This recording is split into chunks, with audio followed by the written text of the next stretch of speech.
Hey guys, welcome to Green Bean Fiction. So in today's video we are gonna see what if Deku had a Crossverse Harem, part 1. Before starting, make sure to hit that like button and subscribe if you are interested in MHA fanfictions. This story is The Green and Black Devil by NINJ45WORD. Now without wasting any more time, let's dive in. If you want to be a hero, there might actually be a way you could do it. An ash blonde-haired boy said, as he stopped in front of the classroom door. A young man with green and black hair looked over at his old, friend and waited in a bated breath in order to hear the advice. You might get a quirk in your next life if you jump off the roof, the boy said, as he turned to leave, but in the corner of his vision he found the boy glaring at him with an offended look on his face. What? You got something to say? The boy said, activating his power of explosions to make small sparks on his hands. It cooled the smaller boy's rage as well as anger at the situation he was given. That was Midoriya Izuku, who had just been suicide baited. He had been dealing with the people who bully and belittle him for over a decade and a half, and his anger as well as fury are slowly trying to come out of him the longer he tries to bottle in all the rage and hatred within his soul. He has the heart of a hero, who would literally die in order to protect you from any and all harm, all because of the fact that he personally believes that you would be better off living than he would. He was already alone whenever he made it home from school, so what was the point of saving oneself if he could just go out in a blaze of glory as that one quirkless kid who saved someone? As Midoriya was walking down the street after having grabbed his notebook that was waterlogged as well as burnt on the edges and inside, he was walking home. No real destination in sight for his eyes as he thought about the suicide baiting of his old friend. There was no way he could be doing this, right? He knew about the implications about him actually following through with his words. Right? Shaking his head, Izuku continued down the road through an underpass, but as he was on the other side, a manhole cover had slammed into his back, sending him to the ground. UGHN. The boy grunted in pain. Getting up from the ground, he was met with a grotesque monster made of sludge as it looked around as if seemingly running away from something. I didn't know that he was here. Oh, would you look at that? A meat suits. You're a real hero, man.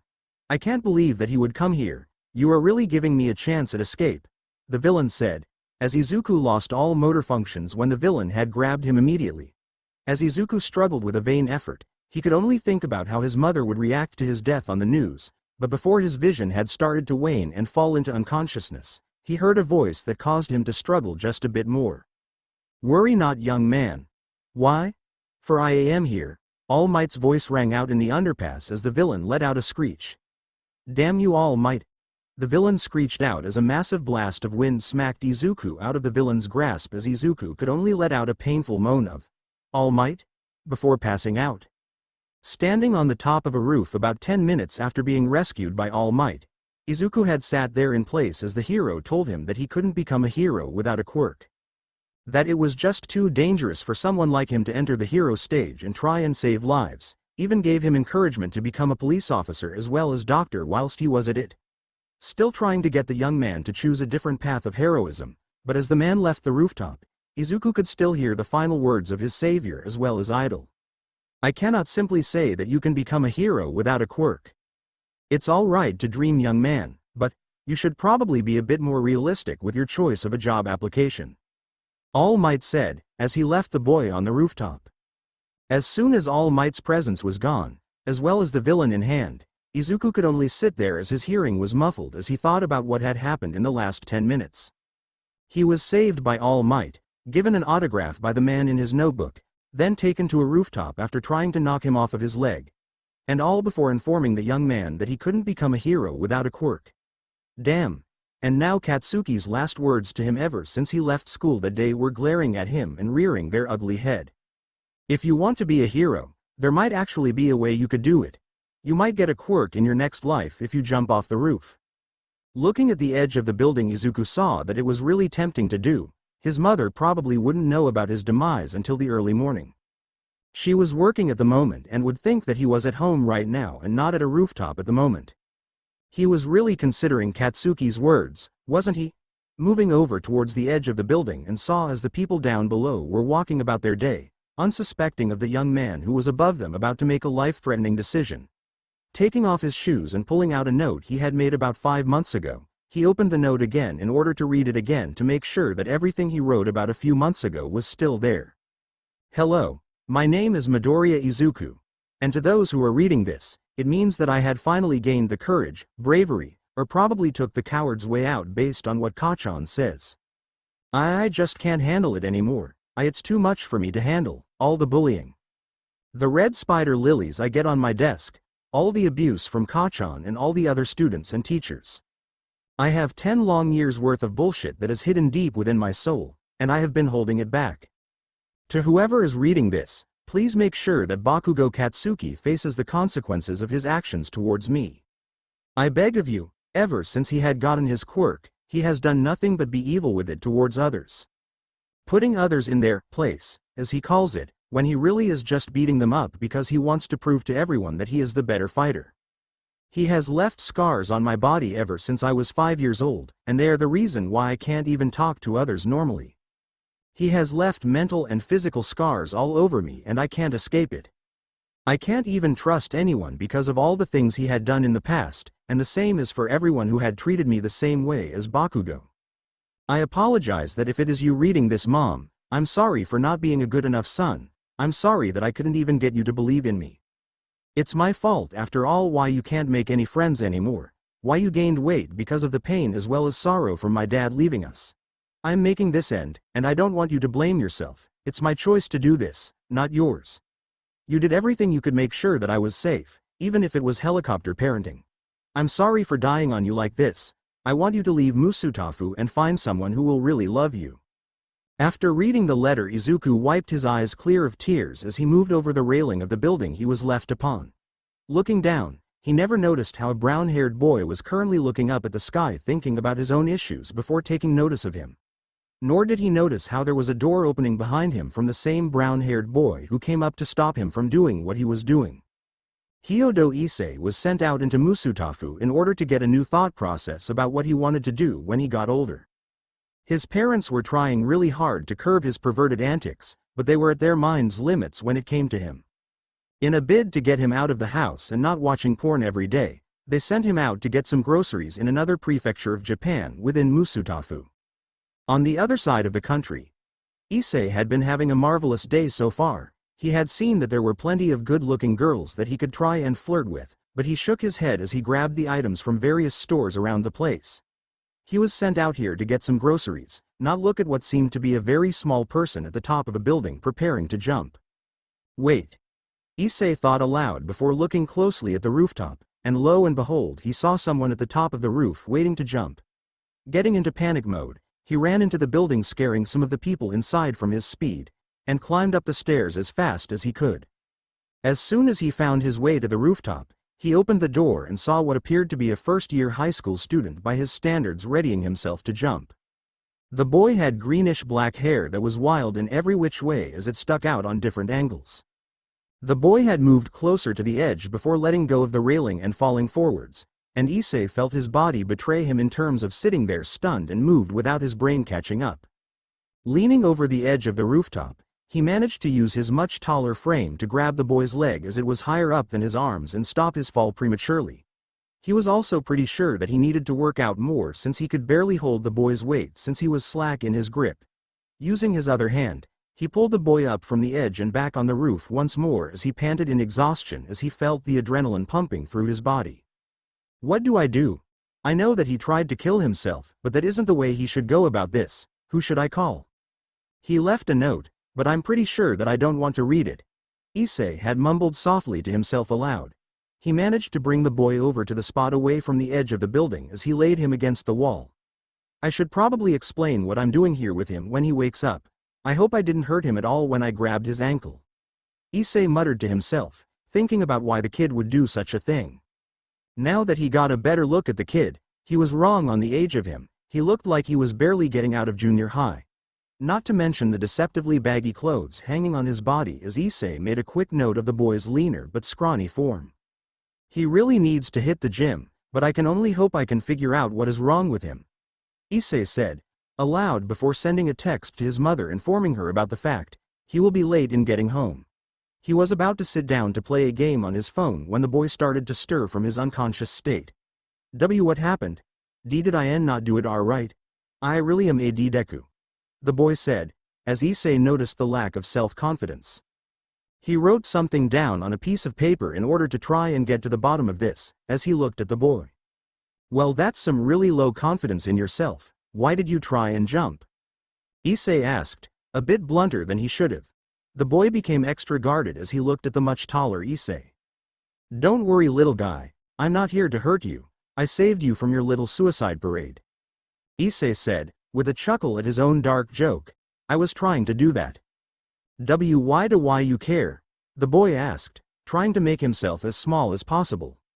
Well, I just noticed as I was walking at the bottom of the building that you were up here about to do something you might regret. So I came up to make sure that you don't think that way again. Issei said, as he sat down across from the boy to make himself appear as non-threatening as possible. He made another note that the boy was extremely skittish, something else he knew was conditioned into the boy, not to mention the stuttering. Sorry for wasting your tea time.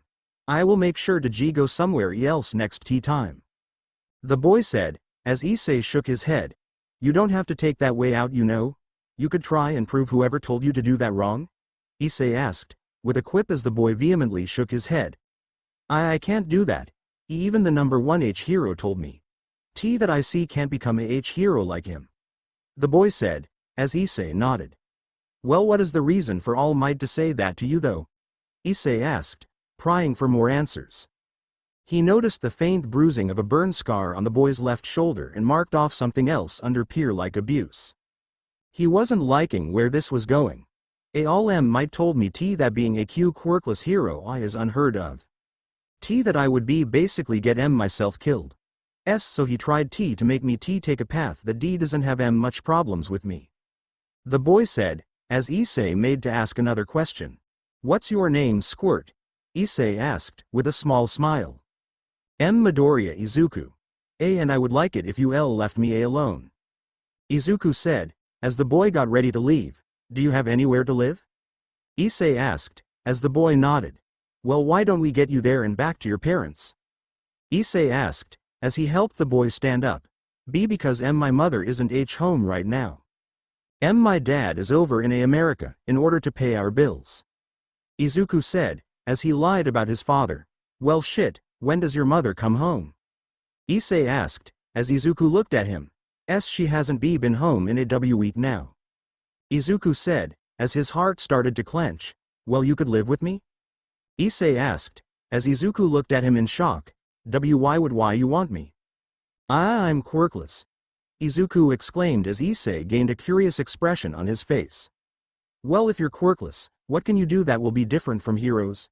Issei asked, as the boy thought about his answer. Then he pulled out a waterlogged and burnt notebook and showed it to Issei as the boy smiled.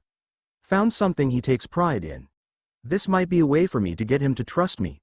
Issei thought as he let out a smile. Well, what is in that notebook? Issei asked, curiosity now shown.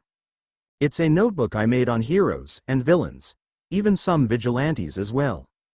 It marks down their quirk, their skills, their fighting style, as well as their strengths and weaknesses with their quirk use. As well as other ways for them to use their quirk to become better at what they do. Izuku said, as the boy held the notebook to his chest.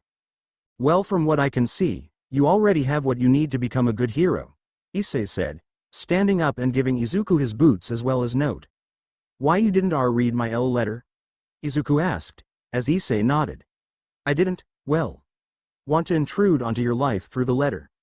And personally, if it has some dirt on some people, you should probably tell someone about what you went through, Issei said, as the boy thought about his next move. Issei wrote something else down in his notes that talked about Izuku. He's really skittish, has signs of abuse, neglect as well as many other factors. Not to mention the burn on his left shoulder. He was being abused by his peers then, since his mother probably doesn't know about this. And from what I can see about his emotions, my quirk is telling me that he is repressing a lot of rage. 10 years worth of it. Fuck. I would really hate to piss him off, Issei thought to himself. Hyodo Issei. Quirk. Empathic scanning. By making eye contact with a specific individual, he can see what their true feelings are about something or someone. He can even send physical waves in order to calm someone down. is really blunt when talking to others, and because of his empathic abilities, wishes to become a harem king. Also, because of his quirk he can be really perverted, so watch out for him looking at women. I don't want to go home, there's just too many bad memories. Is there a place where I can start over? Izuku asked, as Issei looked at the boy. He was now looking to Issei for an answer as Issei thought about the boy in front of him as if he was from an otome game. He's the shy and timid character from a girl's otome game. But I'm not a girl, I know, I will make him my brother. Just keep him away from all the perverted stuff though. Issei thought to himself. Well, if you don't wish to return home, you can live with me and my family? My mom and dad had always wanted a daughter but couldn't because of my mother's complications with me at birth. So I could make sure that they could adopt you? Issei asked as Izuku looked at him in awe, but also a guarded expression. There has to be a reason for you to want me like this. What do you want me to do for you? Izuku asked, more guarded than before. Nothing, I mean aside from staying out of my room, there's too many perverted things I have that I don't want you knowing about. Issei said, as Izuku gained a curious expression. What are you talking about? Izuku asked, as Issei fell anime style. Didn't your mother tell you about the birds and the bees? Issei called out, as Izuku merely tilted his head in confusion. A question mark appearing over his head. Well, you will learn about that kind of thing in high school. Don't worry, little guy, I will make sure that you are protected. You hear me? Issei declared as Izuku didn't know why, but this boy was making a good job at getting him to trust him. I still want to know why you were talking about. What perverted stuff were you were talking about? Izuku asked, as Issei felt his heart clench. You will find out when you're older, or you can ask my mom and dad. We need to head out if we are to make it to my home though. Have any clothes you wish to bring? Issei asked, as Izuku made another question known. How will I let my mom know that I don't want to live with her anymore? She had been neglectful before, but she's still my mom. I didn't see her this morning and she left a note stating that she'd be gone for a while. Izuku said, as Issei got the meaning quickly. Let's just head out of here, okay? Just leave your life of heroism as well as villains back here and look to the future. Because after today, I will be getting you a harem, Issei declared as Izuku blushed crimson. Why you don't have to do that, Izuku said, waving his arms around. Nope, but I will do it anyway. You need the love of both a parent and peers badly. So it's my mission to make sure that you are safe from any and all danger, as well as train that body of yours to become similar to a masculine male at peak physique, Issei said, laughing. Issei had been sitting on the train with a sleeping Izuku as he had been thinking about the situation that the young boy had been suffering from. He pulled out his phone as he thought about how another boy was suffering under the safety of his home with his own mother. As Issei waited for his mother or father to answer the phone, he pulled Izuku's unconscious form to lean over his shoulder. He couldn't think of what to do about the young man, so he decided to make sure that he could be the best older brother he could be. Thinking about it harder, he knew that he would have to cease all cooperations with his perverted friends in order to make sure that Izuku was all right. As soon as the phone was answered, he heard the telltale sign of his mother speaking to him through the phone line.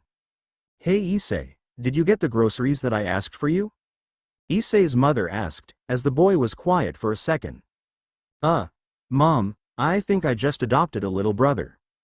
Issei said, as his mother was quiet for a second. Is he perverted like both you and your father? His mother questioned as Issei looked at the boy. Not from what I think, he is in need of love as well as affection. And you are the only person who I personally think can help him though. Issei said, as he couldn't keep his eyes off the sleeping Izuku. I will get the spare bedroom prepared then. I can only hope that you didn't kidnap him from his original home, sweetie. But can you tell me why you adopted a little brother? Issei's mother asked, in a concerned tone. I just stopped him from jumping a few hours ago. I don't know how to be an older brother, so I am deciding to take a step back from being perverted with my friends in order to give Izuku some attention.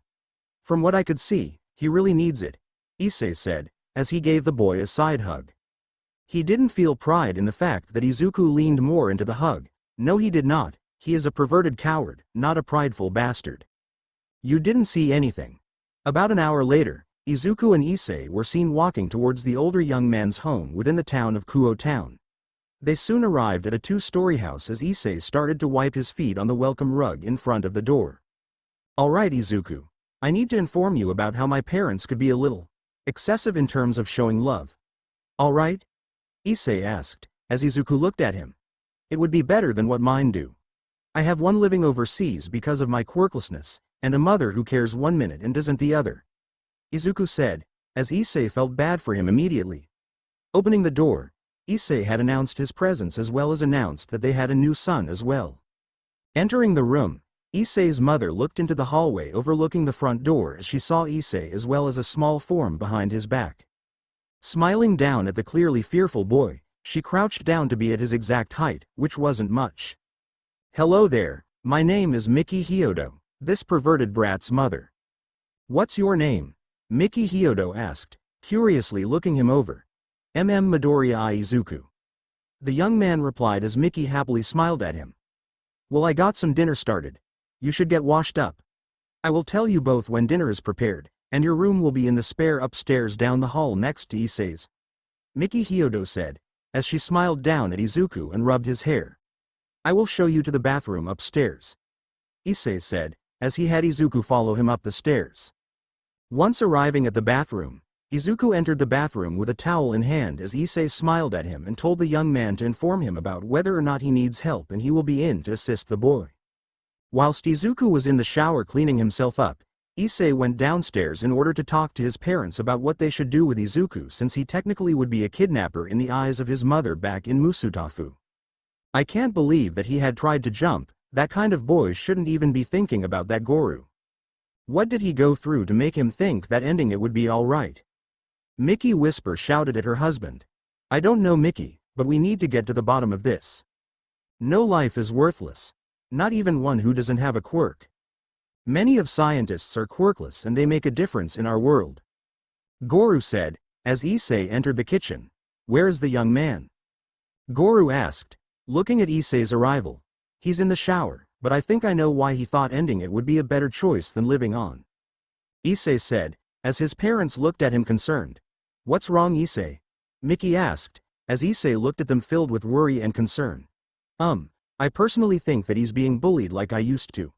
But this time, the bullying for him reached a point that he didn't want to live anymore. We can't let him go back there, not after I found bruises as well as burns all over his torso when I saved him from jumping," Issei said, as Miki and Goru gave a tense nod. Hearing that a child didn't wish to live anymore because of the society that they live in is never a good thing to hear about, much less see on your way doing groceries. "We will make sure that he gets the therapy he needs. My paychecks will help me in terms of making sure that he gets the help he needs.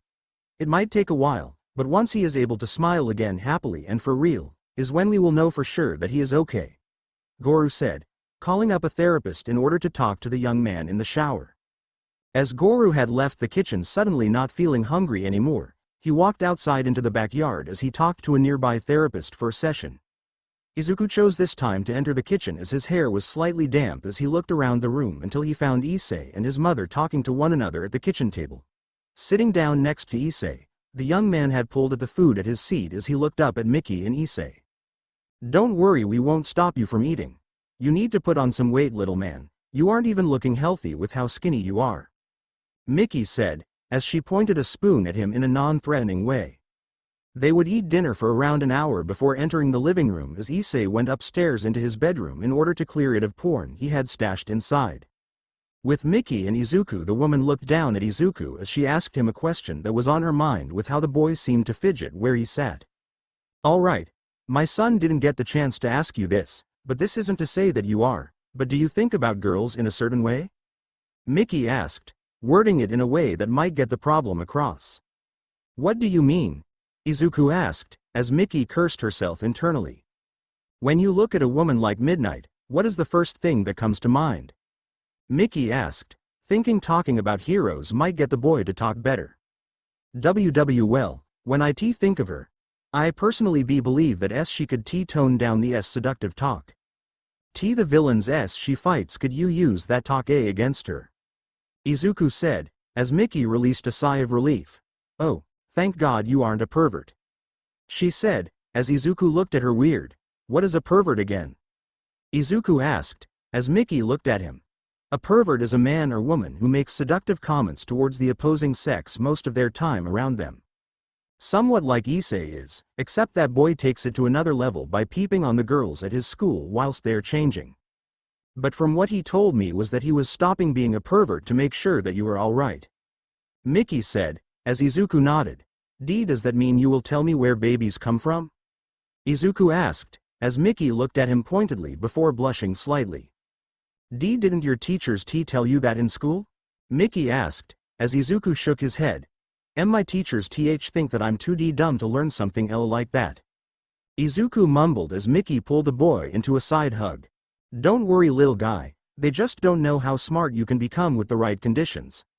I will make sure that the school district within our town will keep you learning better than that old school you went to. Mickey said, as Goru entered the building once more. I got that session prepared for next week. Nice to meet you, Midoriya-kun. My name is Goru Hyodo. I am Issei's father. The man said, as he smiled down sadly at Izuku. The boy bowed to the man as he was seated on the couch as he introduced himself to the man as he stuttered out his name. Don't worry, young man, I won't hurt you. I will just give a little tough love sometimes, so don't think that I hate you. Having a boy who isn't a bona fide pervert will be nice to have for once. We will see what you can do to our Issei in order to keep him away from the perverted acts soon, Goru said, with a laugh. The next day Izuku woke up in the spare room as he looked around the space as he thought about the previous day's events. He couldn't stop the smile coming to his face as he found a small family that would protect him as well as help him with his issues. Shaking his head, his inner self started to place self-deprecating thoughts into his mind as he tried to keep those thoughts out of his mind. Thinking back to Kacchan as well as All Might, Izuku decided that becoming a hero would not be possible anymore since he would not be capable of helping at all. So he decided to make sure that he kept an eye on this family, and if they proved that they didn't love him at all and only placed him in a false sense of security, he would leave at a moment's notice. Now presents the issue at hand. Which school will he go to since he doesn't want to go back to Aldera Junior High anymore? He left his bedroom as he walked down the stairs only to see Mickey on the phone as well as Issei sitting in his seat eating breakfast. Hey there, little buddy. I will be showing you around the town, so you don't get lost. Issei said, as Izuku looked worried. What about wire classes? Izuku asked, as the boy thought about it before smirking. Well, nobody said anything about me going today. I want to really show that I meant what I said about being your honorary big brother. Especially since I kind of adopted you as my little brother, so that means I need to show you around the place like the big brother should. Issei said, smiling at Izuku. Sitting down at the table, Izuku started to eat breakfast as Mickey finished her conversation on the phone with whoever was on the other line. Well, that was Kuo Junior High. They said that they would take Midoriya into their school so long as they knew about what was wrong with his previous school. Not only that, but they want to give the boy some tests since the information they got from Aldera Junior High stated that he was a delinquent. But from what I told them, the boy isn't even close to being able to hurt a fly from what I have seen. So Issei, you will have to postpone the town showing so that I can take Izuku to Kuo Junior High so he can take his tests. Mickey said, as Issei frowned and felt dejected. Izuku patted the boy on the back as he smiled at him for a moment as he spoke. Don't worry. We can go tomorrow? Izuku asked, as he looked over at Mickey as the woman nodded. It wasn't much longer before the mother and adopted son had left the house in order to have him take some tests considering his class scores were below average at best and completely fabricated. Especially since the teachers on the phone with Aldera didn't trust the teachers from Aldera to tell the truth. They didn't look at him with a sneer or pity when they heard his quirkless diagnosis. In fact, they were happy to hear it. So as Izuku entered the middle school, he was brought around to a testing room with a teacher sitting in his seat at the front of the room. Hello, Miss Hyodo. I'm sure you know me already? The man asked, as Mickey nodded. Well, young man, my name is Takahashi Tadarigane, and I am the science teacher at this school. I hope to see your mind, the man said, as he gave the boy a pat on the head. Once Izuku was sat in his seat, the teacher told him to take as much time as he wants to make sure that his answers are correct on the tests he will be conducting for him. Once Izuku nodded, the man gave Izuku the first test, which was science, since the man wanted that done first. Once that started, the man set up a timer for the young man as he watched him go from his desk at the front of the classroom. He watched as the gears behind the boy's eyes started to turn as Izuku had been working hard on each question as he thought really hard on each answer. The test for science was completed within about 15 minutes, and that was with the boy triple-checking the test in order to find any mistakes. The other tests came and went, as they were either too easy, or they were too difficult for the boy to handle. Once the science teacher had taken all the tests, he received back from Izuku. He told Mickey that he would take the tests into another room to see if they were correct with another teacher and that they could leave, and he would give them a call later on in the day. What they didn't know was that the teacher that was looking at Izuku as he left smiled at the boy as he looked down at the tests in his hand. With Mickey and Izuku gone from the school, the man brought the test scores towards the faculty of Kuo Junior High. "Hey Takahashi, what's wrong?" another teacher asked, as he looked over at the man. "Fashinoda, take a look at these tests. And tell me what you think about the answers," Takahashi said, as he gave the test scores to another teacher. The teacher looked at the answers of the test as his eyes nearly bugged out of his head as he stared at each perfect answer. "These answers are perfect, almost as if he was using a study guide or a teacher's guide." "He didn't have any of these on hand, did he?" the teacher asked, as Takahashi shook his head. "If he didn't cheat, then... oh my god, he was the boy from Aldera. Now this makes even more sense. They lowered his grades because of the fact that their top student was getting beaten out in grades," the teacher said, as he started to show the test scores to the other teachers in the faculty room. It got to the point that the principal of the school, Miss Citri, had entered the room and looked at the test scores herself. "Who is the child who took this test? These answers are way too perfect to be a human," the woman said, as the rest of the faculty looked at her. "You mean?" One of the teachers looked at the principal in shock. "Yes, these answers are that of the long-lost clan to the devil faction," the Citri woman said, as one of the teachers looked at the woman. "Which clan was it?" Takahashi asked, concerned. "It was the Halfus clan. Only they could ace a test like this within 15 minutes for each one," Citri said, as everyone looked to one another. With Izuku leaving the school with Miki Hyodo, the two had returned to the woman's car as they prepared to leave the school.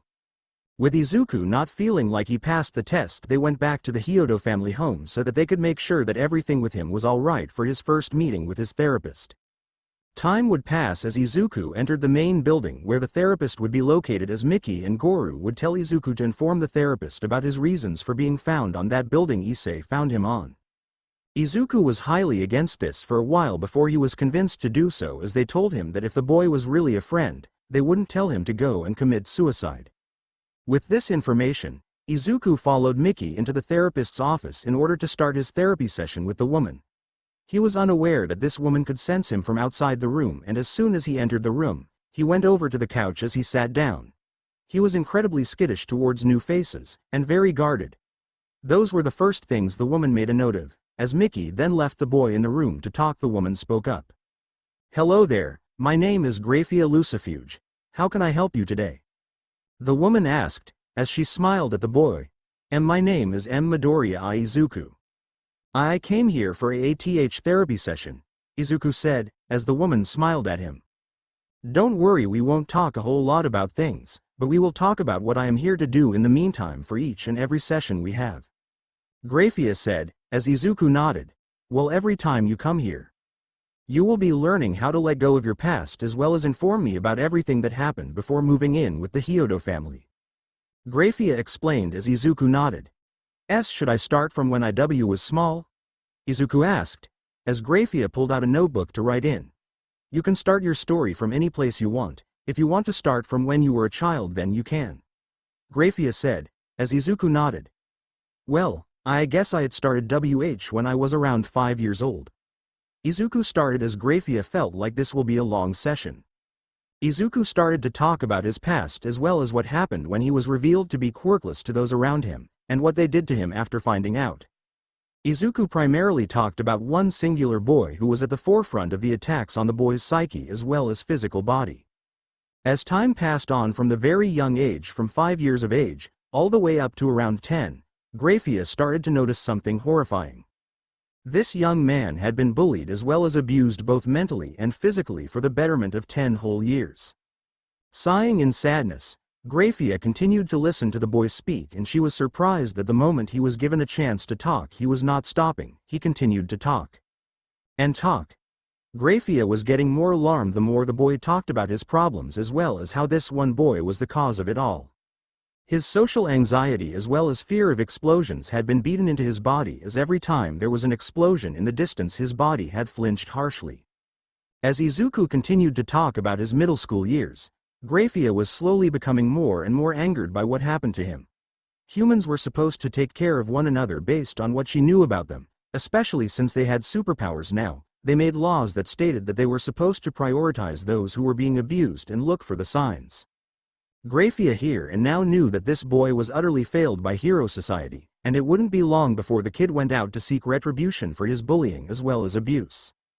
But for some reason the boy hadn't even tried to seek it out, all because he was raised to be as nice as possible as well as care more for others than himself. By the time their session was over, Izuku had felt better about everything he talked about, and as soon as Graphia told him that he could leave and come back anytime he wants, the boy smiled at her. It was a pure smile filled with innocence as she couldn't help but smile back at him and pat his head as the boy leaned a little into the touch. Once the boy had left the room, Graphia had sat in her chair before taking notice of the boy's familiar energy that he had showcased in the room. His aura was more on the line of the Halfus clan before they were utterly destroyed in the civil war with the old Satan clan. Pulling a magic circle to the ear, she called her husband as he answered immediately, and she heard his telltale sound of him answering. "Graphia, what is wrong? You don't normally call me like this." Graphia's husband said, as Graphia spoke. "I think I found a child from the Halfus clan. Remember their boy who was kidnapped from a very young age?" Graphia asked, as her husband gave a hum of sound. "I remember that day. The woman in charge was someone who knew about the supernatural and she was very clearly looking at the boy with malice." The man said, as Graphia nodded on her end. "I know that the boy I was talking to was that very same boy who was taken from his family inside the underworld. But the woman he came in with was very clearly not Inko Midoriya, she was Miki Hyodo, and from what I know Citri found out about his magical power from his one appearance as well as perfect scores on his middle school tests." Graphia said, as the man made a sound of agreement. "Well, we should allow Rias to inform him about his magical prowess as well as feel him out for a devil-like presence." Graphia said, as her husband gave a hum of acknowledgement. "I will inform my little sister about the potential ally she could gain from the Hyodo family. I hope that she learns how to talk to others without having to arrive as soon as they are dying." The man said, as Graphia nodded herself. "We'll let Rias know by the end of the week. Make sure that Rias doesn't try and bring Izuku into her peerage. He in terms of magical power is as strong as a high-class devil in terms of magic prowess." Graphia said, as her husband gave a sound of agreement. Once the look of the boy was memorized within the magic circle that Graphia sent to her husband, she earned the sound of recognition from him. "That is definitely the long-lost descendant of the Halfus clan. I can only hope that he isn't found by the old Satan clan. They would use his childhood as a way to manipulate him to their side. He cannot be given to them. He would cause the destruction of the human world itself." The man said, as Graphia nodded on her end. "See you when I get home, Sirzek-sama," Graphia said, as the man hung up. With Izuku and Miki, they were entering the car after his first day at the therapist, and he couldn't say that it wasn't bad. He managed to get out everything that he thought about from when he was 4 years old up until now, and he smiled out the window as Miki drove back to her home. Walking through the front door of the home, Issei ran up to his mother and Izuku as he asked them about their day. "Hey, how was the visit to the therapist?" he asked, as Izuku looked up at him. It felt good to get everything out. I noticed her have a scary aura whenever I said something that was very traumatic for me," Izuku said, as Miki nodded. "She is the best person who I found who cared about those who were quirkless individuals. She makes sure that the people she gives advice to are completely safe as well as protected in her room. I've even seen some sigils in her therapy room to make them feel even safer within the room itself," Miki said, as Izuku looked at her confused. "Why, you had to get therapy?" Izuku asked, concerned. "Yes, I got therapy because of the previous times I was pregnant and couldn't bear a child. It broke me inside that I couldn't have a child, but that all changed when I had Issei, and he will literally be the last child I can conceive through biological means," Miki said, as Izuku nodded and gave her a hug. "I am sorry that why you couldn't get that child you've always wanted. Other than Issei-san," Izuku said, as Issei smiled at the boy. Don't worry about hurting my feelings, it happens with parents anyway. Issei said, laughing a bit as Miki looked at her son. Hey, don't think that we mean to hurt your feelings on purpose, we are just playing the tough love on you. Especially considering your perverted nature you gained from that old man in the park. Miki said, as Issei chuckled and looked away. Whilst the mother and biological son conversed in the kitchen, Izuku walked to his bedroom as he pulled out a paper as he started to write the sigil that he had found in the room when he was on his way out. As soon as he finished the sigil, he noticed how it looked. Inhuman in nature, and as he nicked his finger to see what it would do, he watched as the sigil had started to glow an ominous emerald, green hue. As the light increased in his room, he covered his eyes as he tried to figure out what was happening. As soon as the light subdued itself, he turned his head back towards the weird circle and he found his therapist. What was she doing here? Graphia-san. What are you doing here? Izuku asked, as the woman took in her surroundings before noticing Izuku standing before her. Izuku-kun, how did you summon me? She asked, as she looked at how bland the room was for him. I just made the sigil I found in your room at the therapist's office and placed a small bit of blood in it. Then you appeared. Izuku said, looking away as if he did something wrong. Don't worry, young man, what you just did was initiate some magic into the room to summon me. Not sure how you managed to summon someone as powerful as me, but I can find that out later. Graphia said, as she stepped out of the circle and sat on the boy's bed.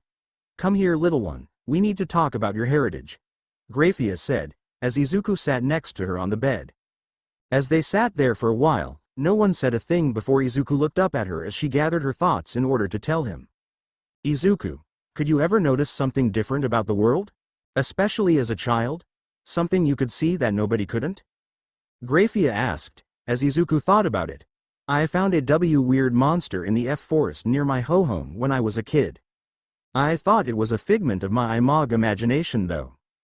Izuku said, as Graphia nodded. Well, what you saw was a supernatural creature that was looking at you. Did it do anything that made you fearful of it? She asked, as Izuku thought about it. I was more curious about it than anything. I moved closer to it and reached out to it, but Keikachan had scared it off but couldn't see it. Izuku said, as Graphia nodded. What you encountered was a familiar inside the human world. It was curious about you and was probably scared of loud noises. Do you know the quirk of this Kachan? Graphia asked, as Izuku nodded. His quirk has something to do with explosions. He secretes nitroglycerin-like substances for sweat, and he can ignite them in his hands, making the explosions. Izuku said, as he looked terrified after making a note about them. He walked over to his remade hero notebooks as he gave the newest one he had made that day to Graphia so she could see how he did his notes. She was pleasantly impressed with how he was capable of making notes that were extremely close to a professional from the human world in terms of analyzing quirks as well as coming up with different ways to take them down. He even wrote about how he would increase their abilities if he even had their ability himself, and she couldn't help but smile at how there was a forged All Might signature in the book. Did you meet All Might? Or is this forged? Graphia asked, as Izuku shook his head. I met All Might that day, the day that Keikachan told me that. You know how some people say don't meet your heroes?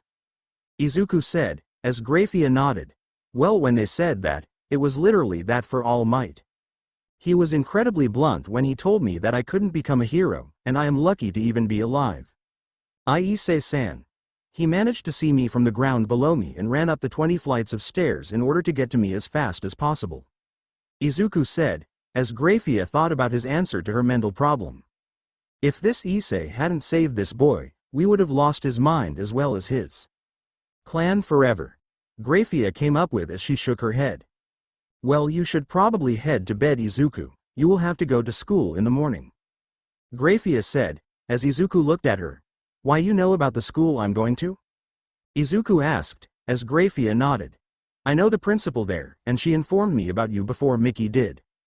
I look forward to you learning how to use magic in the future, young man. Graphia said, as Izuku looked at her confused. Use magic? What's that? Is it a quirk? Izuku asked, as Graphia shook her head. Magic is a concept of one's imagination made real. If you want to learn how to become better at magic, especially since you seem to get the hang of it right now, Just talk to the principal after school. She will teach you how to use magic after school hours in order to catch you up with those of your peers who know about magic. Graphia said, as Izuku looked even more confused.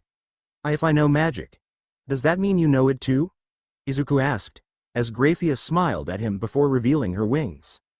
Izuku stared at the 5 pairs of devilish wings that came from the woman's back as he looked at them in awe, before he felt something in his own back that were begging to be freed. Straining his own back enough to let whatever was there to be free, he felt his back protrude a bit before he let out a breath he didn't know he had. Graphia was about to leave when she heard the boy's release of a breath and turned around to see what was happening. It was here that she stopped dead in her tracks as soon as she saw the wings on the boy's back, black with an emerald green color that surrounded the black leathery wings. Why, you're like me, Graphia said, as Izuku looked at her confused now. What do you mean, isn't that your quirk? Izuku asked, before looking at his back. Wait. I have a quirk, Izuku called out, as Graphia covered his mouth.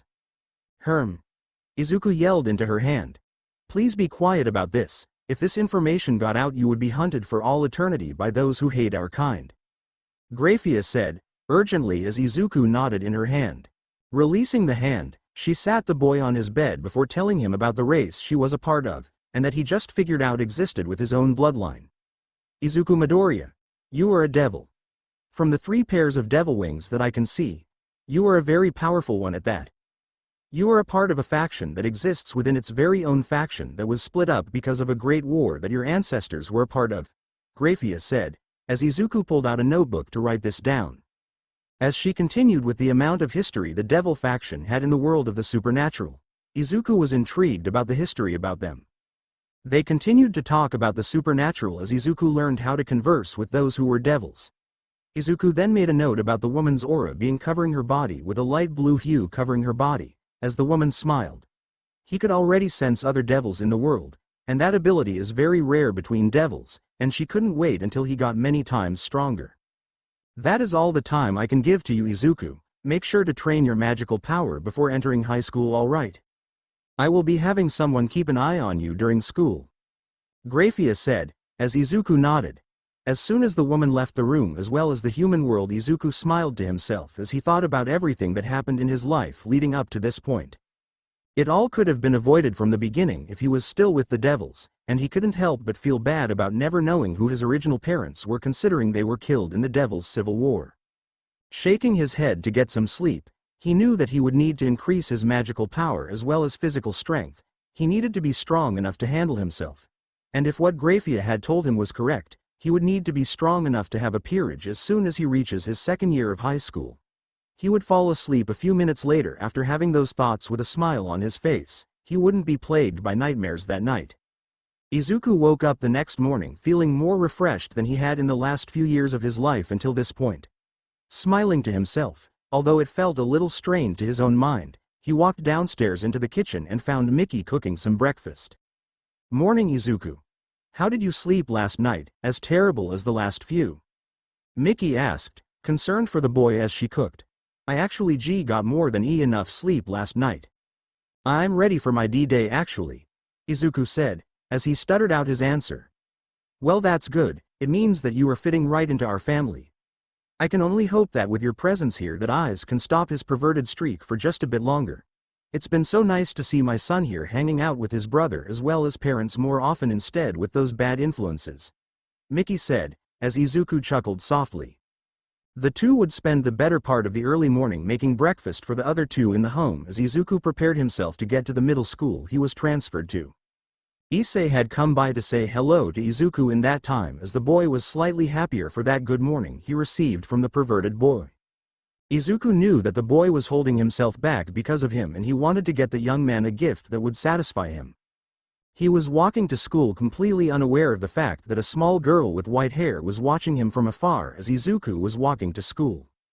As he was entering through the front gates of the place, he made himself as small as possible from those around him who looked at him with confusion as well as gossiped about him. Once he arrived at the main office of the building, Izuku waited in the waiting area as he looked at the surroundings of the school. It was much more massive than his previous one, and no one was using their quirks on the premises. It calmed him slightly. It wasn't long before the principal of the school revealed themselves with a small smile on her face as she walked over to Izuku. "Good morning, Izuku. Would you like me to continue calling you that?" Citri asked, as Izuku looked at the woman. Sure thing. "I don't mind," Izuku stuttered out as the woman smiled. "Don't worry, I won't call you that derogatory nickname that your previous teachers called you," Citri said, as Izuku looked at her worriedly.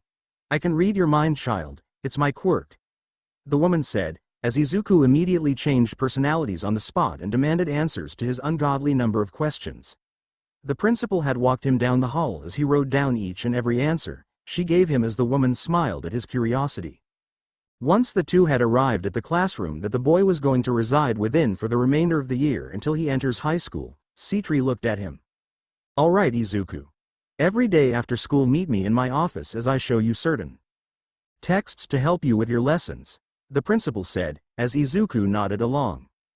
"Well, with that, this is your classroom.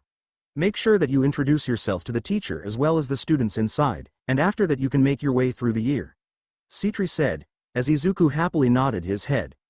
This was his new start, one where he wouldn't have to worry about Bakugo or anyone else who hated those who were quirkless. He could do this. "Can you please get your feet off that desk?" a feminine voice called out from inside. Opening the door slightly, and nervously, Izuku looked on at what could only be pure chaos inside the room as all the students inside were completely made up of women. Blinking twice over, he looked at his schedule and realized that something was wrong. He was in an all-girls school. Looking at the teacher who looked exasperatedly at the student who wasn't listening to the class president, he announced his presence at the door when it was opened all the way. As that was made, everyone looked over at him as they all got defensive of themselves before. He raised his arms in the air as if making himself seem non-threatening. "Who are you and why are you here?" the teacher asked, moving towards him. "I think there might have been a mistake with placing me here. But my schedule said that I was supposed to be here," Izuku said, as the teacher grabbed his schedule from his outstretched hand. "Oh, so you are the new student I was told I was receiving for a replacement. You better treat my girls with respect as well as kindness, young man," the teacher scolded as Izuku looked at the ground, nodding. "All right. Students, get back to your seats and sit properly. We have a new student here today, and as we can see it seems like Mrs. Citri is doing an experiment on our own school. This is our first male student within our halls. Introduce yourself, young man," the teacher said, sitting back down in her seat. Izuku walked up to the chalkboard as he looked at the teacher before she nodded to him as he wrote his name down on the chalkboard. Hello, my name is Midoriya Izuku, and nice to meet you all. I hope you aren't offended by things I might accidentally ask," Izuku said, as the girls in the room stared at him with scrutiny. Once Izuku was fully introduced to the class, he was given his seat ironically in the middle of all the girls as it was the only remaining seat that wasn't filled out. Once Izuku sat in his seat, he looked about the room as he took in every single girl in the room as they looked as threatening as possible towards him as Izuku felt himself shrink in on himself. Once the class started in full, the teacher went over the lesson as Izuku had wrote his notes in succession as he finished the lesson for the day off with his hero notes that he usually took on his own. An hour would soon pass as the class would end, giving the students a 15-minute reprieve from class so they could speak and converse with one another. Izuku, though, had kept to himself as he focused on the things he noticed about his new classmates' mannerisms as well as actions. He started to make notes on their quirks as well from what he could learn from their speaking when they introduced themselves to him. For the first time in the last 10 years, Izuku felt himself slowly lower the guarded front he held at all times, although he certainly regrets lowering it for the millisecond that he did as one girl walked over to meet him. "Hey, you're the new kid around here, right?" the surprisingly nice girl asked. Izuku looked at her features and found that she had dog ears on top of her head as well as sharp canine teeth in her mouth as she looked at him like a puppy would their owner. "Why yeah, what's wrong? Did I do something bad already?" "I'm sorry if I did," Izuku said, as he stuttered out an apology. "Wow, the others weren't kidding when you were really guarded when it comes to others. My name is Elizabeth Asariel. Nice to meet you," the girl introduced herself as Izuku shook her hand, which looked normal if it weren't for the claws that looked similar to a dog. The two would continue to talk to one another as the girl's mere presence had started to lower the boy's guarded expression, and the girl managed to be capable of sitting next to him as he did his writing in his journal. Wow, you really know that much about our quirks from our descriptions. You must have some kind of mental quirk, huh? The girl questioned as Izuku's face became guarded once more. I don't have a quirk, Izuku said, before sighing in sadness. Once he said those words, everything in the room had stopped completely. The girls around him had stopped talking to one another as they looked at the boy. He was so on guard now that he was looking more depressed than before as the dog girl had spoken once more after her surprise. Wow, you're quirkless. I can't imagine what life could have been for you growing up. I don't wish that kind of thing on others. Elizabeth said, as she looked at the boy in not pity but sadness. Why yeah, I'm sure you all seen the statistics for those like me. We don't normally last long in our lives. Izuku muttered as he got back to work. His unguarded look from before not presenting anymore as he was even more on guard for his feelings as well as body language. The girl who had started talking to him, Elizabeth, took this moment to leave the boy alone as she felt like she hurt the boy's emotions after that comment. Well, if it makes you feel better, I'm sorry for what I said. The girl said, as she walked away. Don't worry about it. Why you didn't mean it? Izuku muttered out, as he focused on his hero notes. As that bombshell was completely digested in the classroom, the girls went back to talking to one another as they talked about their mornings before Izuku's words of being quirkless had come in. Although he would hear the occasional words of some of the girls stating their words about never seeing a quirkless individual before. Although there was some hate-filled comments about those like himself, Izuku shook his head as he refocused on his next class as the teacher had come into the room to begin the lesson. If there was anything Izuku liked more about this school, it was that the girls were more quiet about Izuku's quirkless status. They talked to one another about him, but since he was quite literally the only male on campus, they couldn't do anything about him. They did see that he was really respectful towards them, which went completely up on their heads from what their parents told them about quirkless individuals in the past. Once the end of the day came in, Izuku was walking over towards the principal's office when he ran into another student. The student council president of the school had come to him. Hello Midoriya, how are you doing today? The girl asked, as Izuku shook the girl's hand as he retracted his hand just as fast. Going fine so far. And nobody's tried to attack me yet. Izuku said, as the girl looked at him confusedly. What do you mean nobody's attacked you yet? She asked, as Izuku informed the girl about his previous school and how the students reacted to his quirkless status. Oh, I can see why you were waiting for the hat to drop, so to say. The girl asked, as Izuku nodded. Well, I can promise you that none of that will happen on our watch. We are the school's security. Since we are the student council, we take our jobs within the place seriously. The girl said, as she patted Izuku's mossy head. She didn't miss how Izuku flinched slightly from her raising her hand in the air though as she had slowly patted his head. She wasn't caught off guard by it, but she had not seen a human like him act that way in a very long time. Well, my name is Illusia Citri. I hope to get along with you in the future, Izuku. The girl said, smiling at Izuku as the boy nodded. As soon as Izuku entered the principal's office, he sat down in the comforter as he relaxed into the seat in order to calm himself down. How was your first day of school, Izuku? Citri asked, as she looked at Izuku. It was many times better than the previous school. And no one has attacked me after hearing about me being quirkless, so that's a plus. For now, Izuku said, as the principal sighed. I know that it will be a tough time to learn how to keep yourself feeling like a kid for a while, but you should probably take in some deep breaths before we start your training. Citri said, as Izuku looked at her confusedly. What do you mean training? Izuku asked, as the woman looked at him. Didn't Graphia tell you? The woman asked, as Izuku looked even more confused. How do you know Graphia-san? Izuku asked, as Citri revealed her own heritage. Why, you're a devil too. That means that the lessons you will be giving me. Izuku muttered as Citri nodded. I will be your teacher in learning the arts of magic of your own family. Your true family, Citri said, as Izuku looked downright completely lost. What do you mean my true family? Izuku questioned as Citri looked at him. I can sense the magic of those around me, and I can pinpoint whose family they belong to. Your magic power resembles that of the lost clan of the Halfus clan within the underworld. Your parents were killed in the Devil Civil War back a few decades ago. Because of your babysitter, your bloodline had survived until now, but I apologize for how your life had been until now. Wait. My last name isn't Midoriya? Izuku asked, as Citri smiled. Nope, you are Izuku Halfus, but if you wish you can keep the Midoriya as a middle name. Citri asked, as Izuku shook his head. Inko may have cared for me slightly, but ever since I was revealed to be quirkless she just neglected me for the rest of my younger years until I was in my teenage years. I cooked for myself during that time. Izuku said, as Citri nodded as they went outside into the back of the building.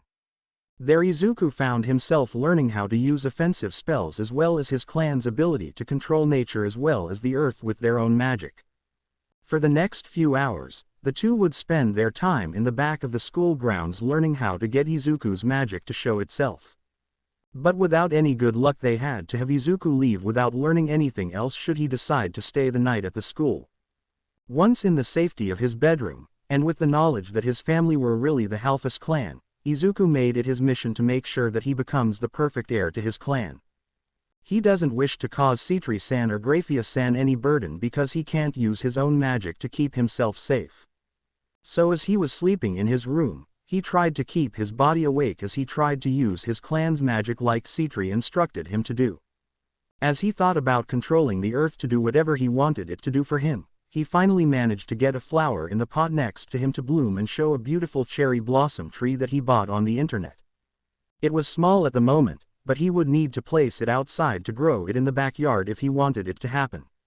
Izuku would fall asleep completely exhausted since he hadn't ever activated his magical circuits that he should have had activated at a very young age. He smiled in his sleep though as he felt his magic coming back to him through the earth as it smiled back at him, preparing him for the next day of school both mentally as well as physically.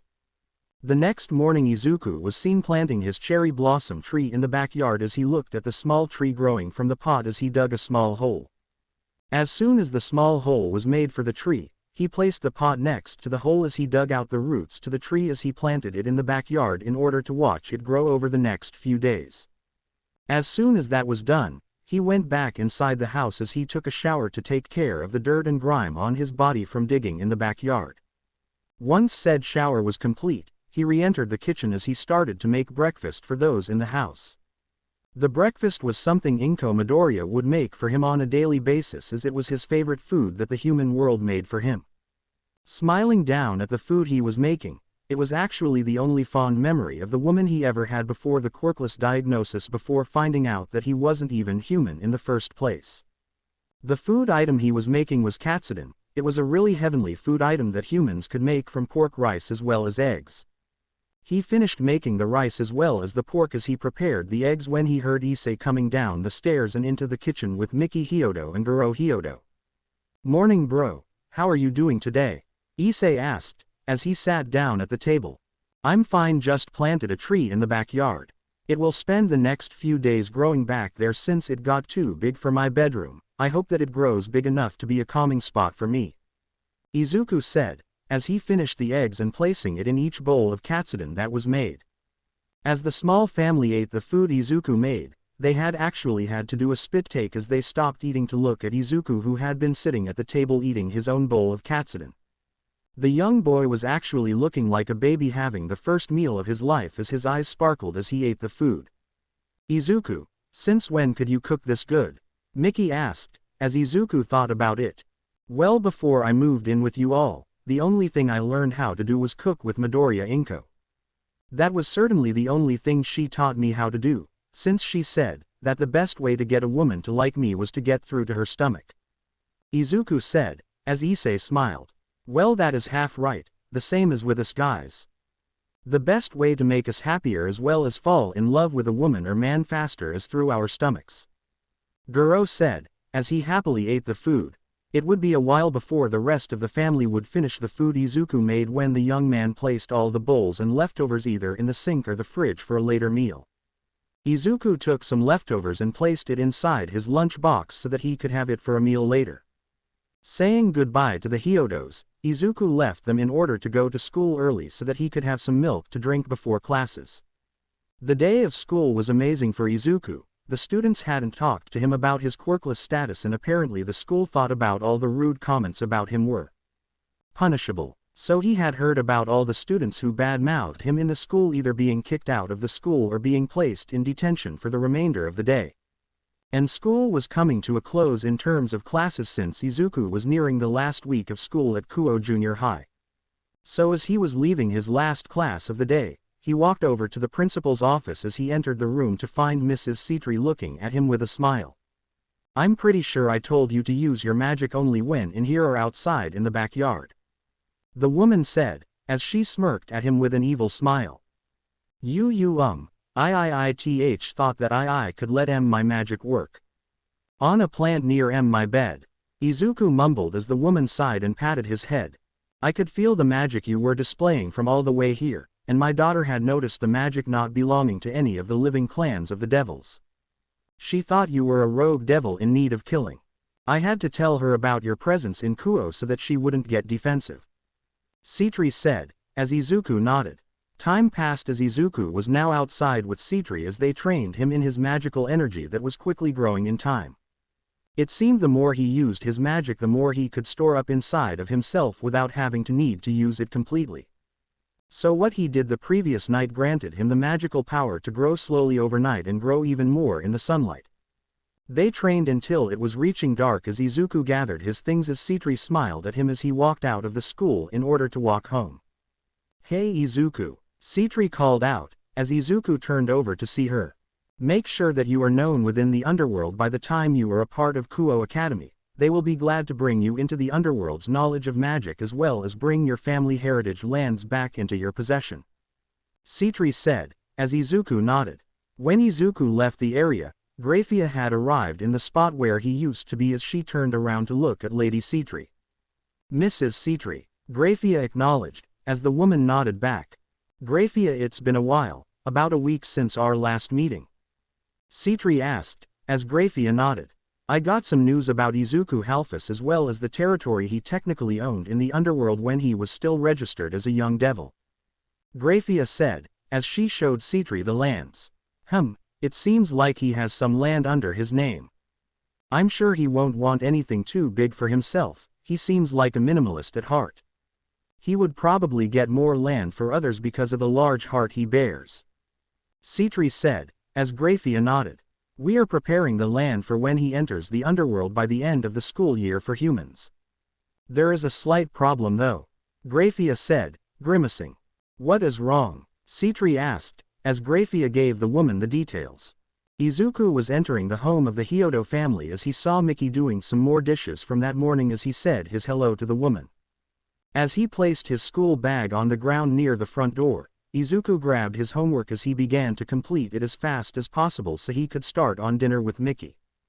But whilst he was doing homework, Issei had decided that now was the perfect time to show himself at home as he sported some bad bruises.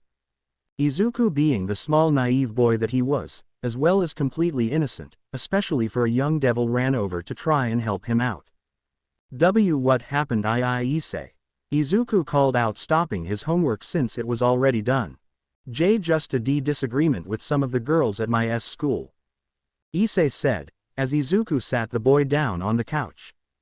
As Izuku ran up the stairs into the bathroom to get some medical supplies, Miki walked into the living room to look at her son. "I thought that you were done with peeping on the girls, Issei," she asked, calmly. "I didn't peep on them if that was what you were thinking about. I was trying to stop Matsuda and Motohama from peeping on them. But I caused a ruckus that made the girls think that I was peeping on them. All I wanted was to have a normal day, and this is what happens," Issei said, as Izuku finally returned. "Well, make sure that they know what was happening next time without getting yourself involved behind the wall," Miki said, as Izuku worried about the boy. "Here are some cotton swabs as well as some alcohol. It will make the pain be numbed," Izuku said, as he started to apply the bandages as well as alcohol to the affected areas. "How are you, so good at bandaging me?" Issei asked, as Izuku looked like he was working on a patient that lost a finger. When you live up with a living human that has the power that a grenade holds, you learn to hide your injuries from those around you. Especially the ins and outs of medical equipment as well as learning how to bandage yourself properly. Izuku said, as Issei looked at him concerned. Don't worry, I don't get that same treatment at Kuo Junior High. It was something that I learned from the age of 4 until a few weeks before I met you. Izuku said, as Issei nodded his head accepting the answer. Soon after the medicine was given to Issei, Izuku gave the boy some aspirin in order to get the boy's growing headache to leave him alone. There, you should be fine for doing whatever you do in your room. But please make sure that you do your homework for once. Izuku asked, as Issei looked at him with a dreadful look. Do you think you could help me with some of it? I know that you are in a lower grade than me, but I could use some help understanding the lessons that I have. Issei asked, as Izuku nodded. Following the young man to where Izuku's homework was placed, Issei noticed that Izuku's maths were at a much higher level than his was at Kuo Academy. How are you in a higher level of maths than I am? Issei asked, as Izuku looked at his math homework. Well, as a quirkless individual, you always have time to study further than those around you since they hate your guts.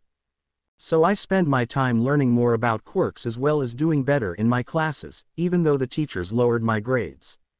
Trust me, I've cross-graded my work many times using what the teacher's guide gives me for how to get them done, and my answers are the same, just done a different way.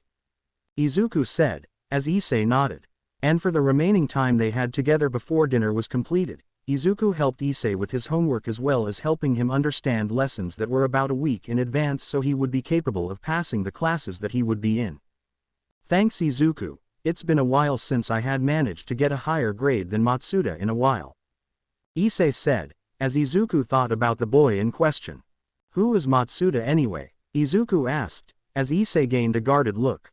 Matsuda Motoyama. He is my best friend since we were kids. But he is a pervert like me, and he prefers the butts of girls compared to me who prefers the girls' breasts. But other than that, I have another friend who is named Motohama Tatsuya. He is a jock kind of guy who used to be good at track and field, but because of me and Matsuda becoming friends with him we managed to bring his inner pervert out, apparently though he liked lolies.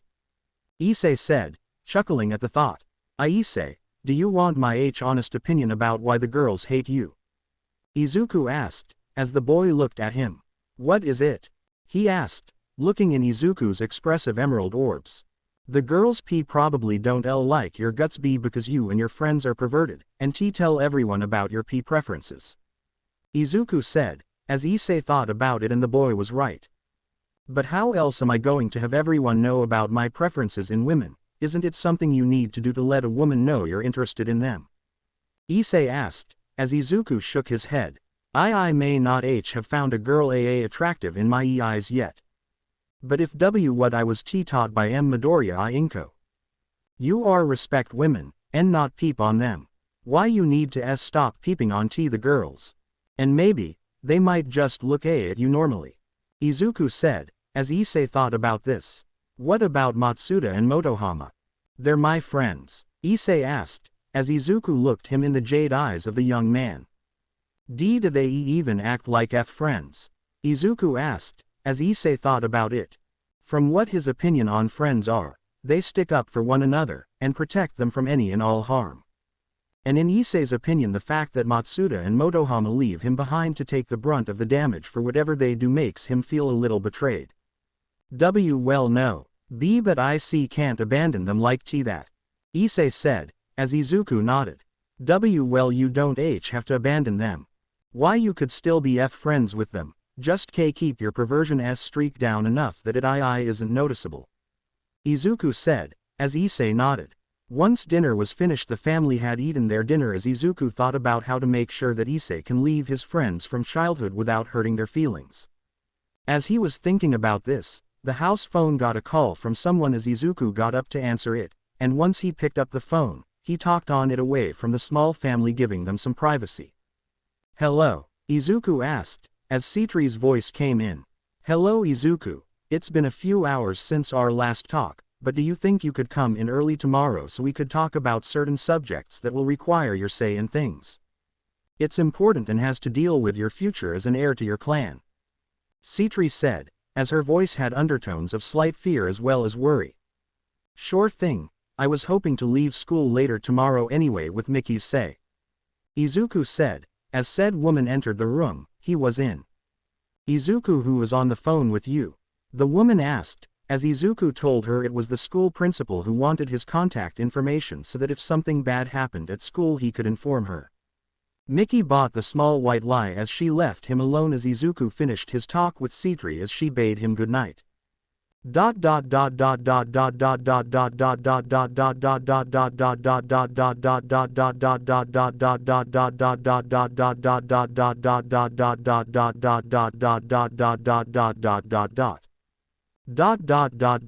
It has been a few days since the call from Citri and Izuku had found out many things about the underworld and its workings.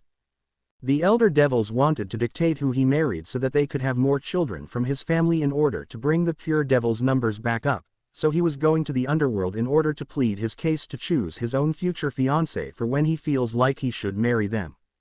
He was on a train next to Citri as the woman looked down at Izuku's slightly anxious look and body language. Don't worry Izuku, this won't last long. I will make sure that you have enough say in who you choose to marry or show your love to. I made sure that my own daughter could have her own way into marriage. She has to be beaten by someone who is better than she is at chess. There is no workaround, and I plan on doing something similar to you. I just need to find something you are better at than most devils. Citri said, as Izuku thought about it. Well, I can cook. I can be an artist when I want to. I had analysis notebooks back in my old home in Musudafu which held my analysis of those heroes around me. Even some villains were in those notebooks. Izuku said, as Citri nodded. There were plenty of strategists in the underworld, but there weren't as many artists as possible in the underworld, and in her own personal opinion they weren't good at all. So she needed to make sure that she saw his works in order to make a plan around having someone do art better than him. Can you show me some samples of your art? Citri asked, as Izuku pulled out his phone as he showed his art. It showed some kind of art you would find at a museum like Da Vinci, who made the Mona Lisa, and Izuku's artwork was similar but more realistic in style. The first picture that was shown to be drawn was a woman who had long purple hair and baby blue eyes as she looked out the window of a cafe. She wore a large pink cardigan that covered her generous body as well as bust and wore long slacks that gave her a good amount of warmth for a winter month. The next thing that caught her off guard was how well detailed the image was compared to others in the image. He drew certain individuals in the background with their very own traits, such as a star on their head, a giant fighting a hero in the background, but the image had them blurred out somewhat, giving the person in the middle of the page the full attention. Wow, this picture looks very similar to one of the people who had entered a pact with me. Do you know who this woman is? Citri asked, as Izuku answered almost immediately. That is what I imagined Midnight, the RRR-rated heroine, to look like in civilian clothes when not on the job. Izuku said, as Citri looked at the image closer. There was a similar mole on the woman's left cheek in the same spot as the heroine Midnight, as well as Nimari Kayama that she remembered when talking to the woman. The woman also complained to her about a certain boy who she was asking for some lewd images of herself to see how well he would draw her based on what he believes her body to look like, only to be refused since he doesn't like how some people objectify certain heroines. Well, that is definitely someone who was in a pact with me. Her name is Kayama Nimari in her civilian attire, all right. I'm not sure how you managed to get that right, but do you have someone else in a similar light? Citri asked, as Izuku showed his most recent one he made. It was surprisingly Best Jeanist, who was in something not stylized in jeans but a more normal clothing style, a large dress shirt covered by a dress jacket as well as long dress pants with dress shoes at a ball.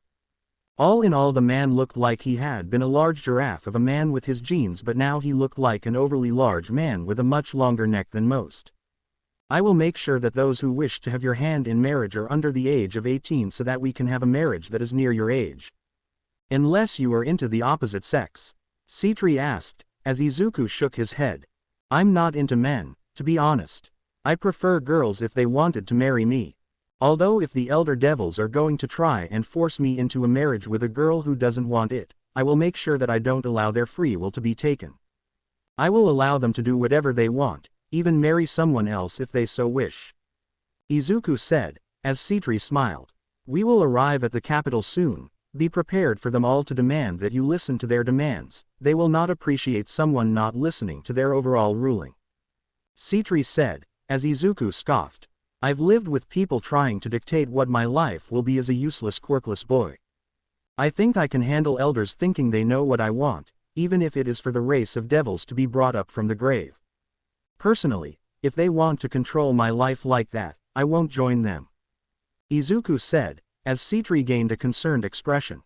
It wasn't until a few hours later that Izuku and Sitri were at a big building that held all the elder devils that would be here for this meeting between the heir to the Halfus clan and his future. Entering the giant building, surprisingly it was shaped like a dome, and Izuku looked even more anxious about entering the place. It was giving him bad vibes about the place of origin as he struggled to get himself under control. They arrived in a massive room where a bunch of older devils argued about certain laws and regulations. "Shut up, we have our guest of honor here," Sears X Lucifer called out, as he looked behind himself to see Izuku.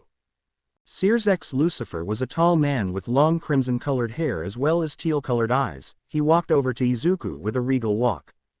"Hello there Izuku, would you like me to add your last name courtesy of the devil clan you were born from?" Sears X questioned, as Izuku nodded. "This is Izuku Halfus of the long-lost Halfus clan from the Devil's Civil War. He is here because of the fact that he was brought into our knowledge mere days ago because of his magical potential. His strength as well as magical prowess is already that of a high-class devil and we are to talk about his placement within our society," Sears X said, as the elders talked to one another. They talked about having some of their daughters marry the boy to enter a relation with him so that they could gain favor. With some of that talk, Izuku cringed since he was not liking how they were conversing with one another. Izuku in a moment of pure innocence as well as naivety had placed his image of Midnight on the podium for Sears X to enhance with his magic.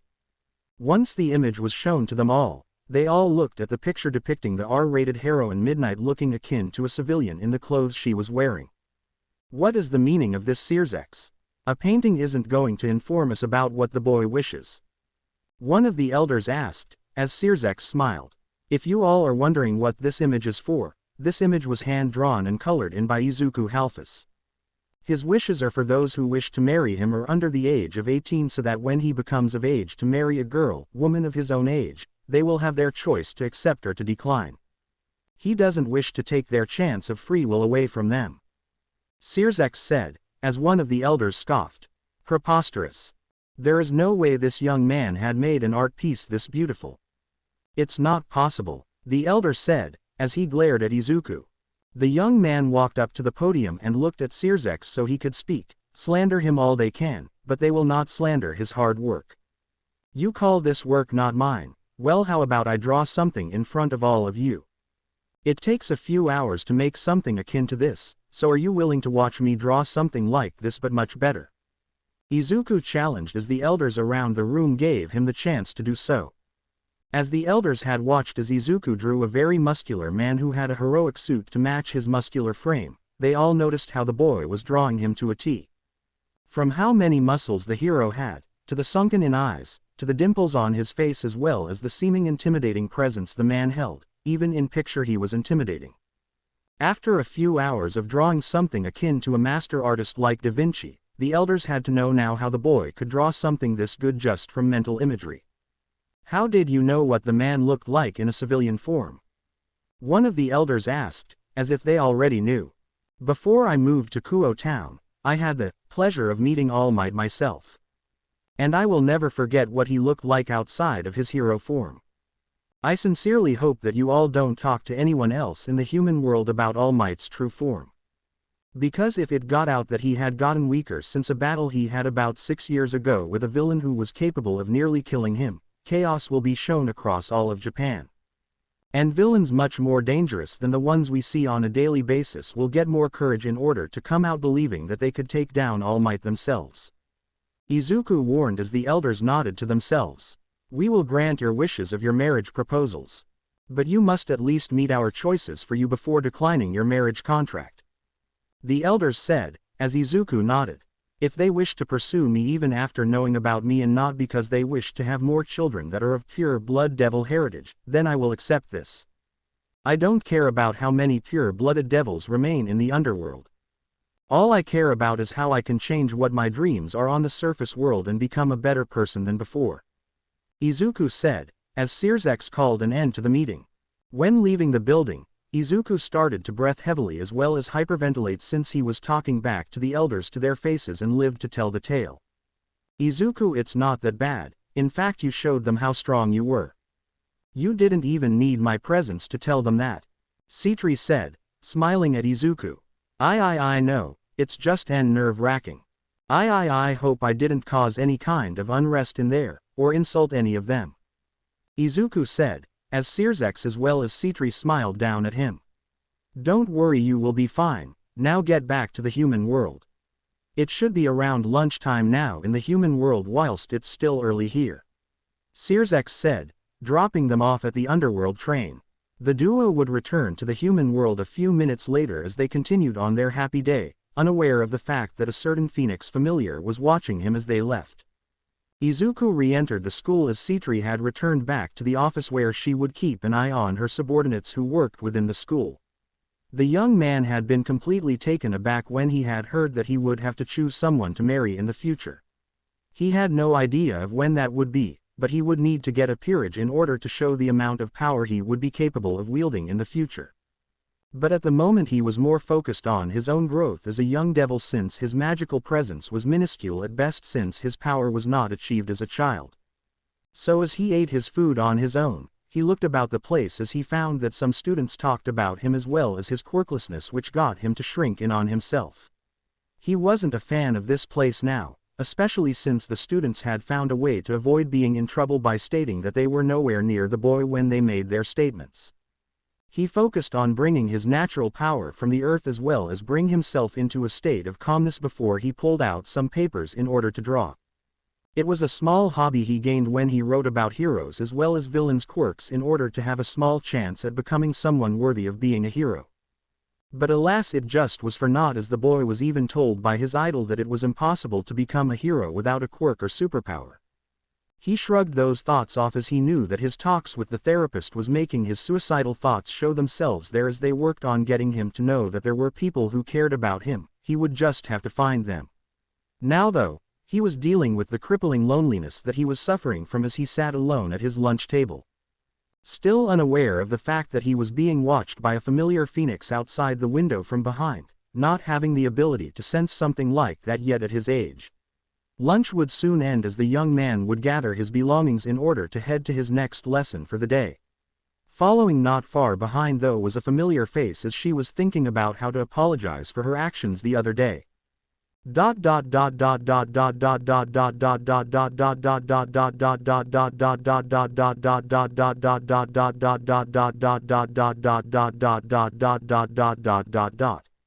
The rest of the day of school for Izuku was fine. The young man had dealt with the most problematic homework issues he had not long after he had gotten the homework. It did give him time to work on his magic capabilities, as well as learn how to expand his domain of power within his magical presence. Although, one thing he didn't take into account was how there was a girl watching from afar as she saw him create magic circles from his palms and thrust them outward, making the very earth his play toy. Wow, I didn't know you could use magic.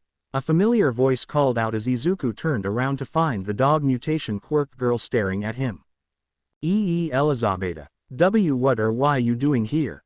Izuku asked, as the girl smiled before walking towards him. I wanted to apologize for my actions the other day. I know that it must have been hard growing up without a superpower of your own, and I hope that you can forgive me for my actions. The girl said, as she bowed. Hey don't do that. It wasn't your fault. Just please next time, don't mention my quirklessness please. Izuku asked, as the girl nodded. So how are you doing those magic tricks? I saw you throwing around magic circles in the area, so can you tell me?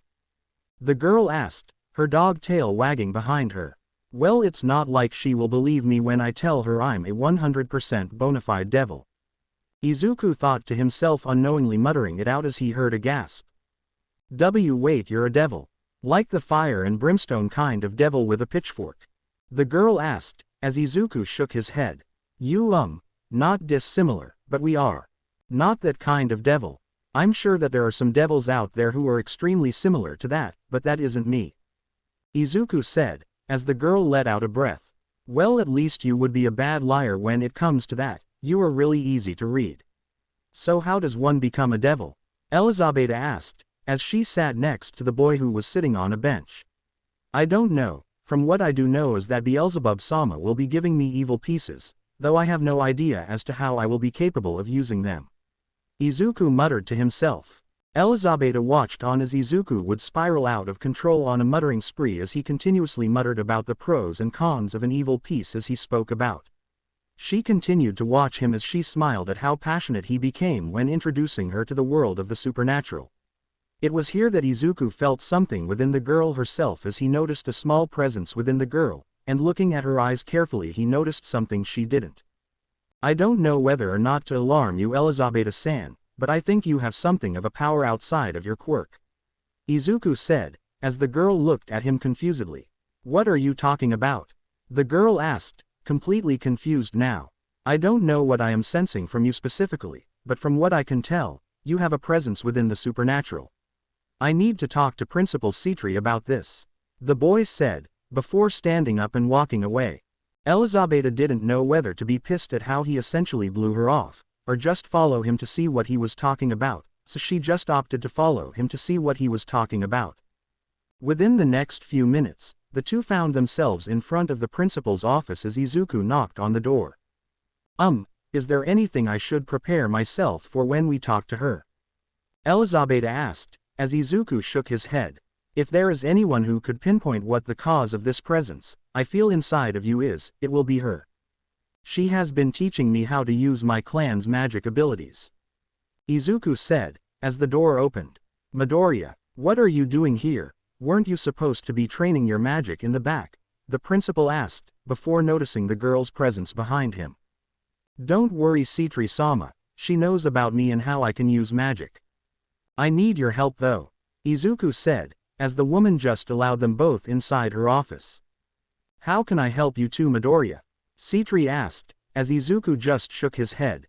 I would much rather be called Halphus whenever we are alone, but okay.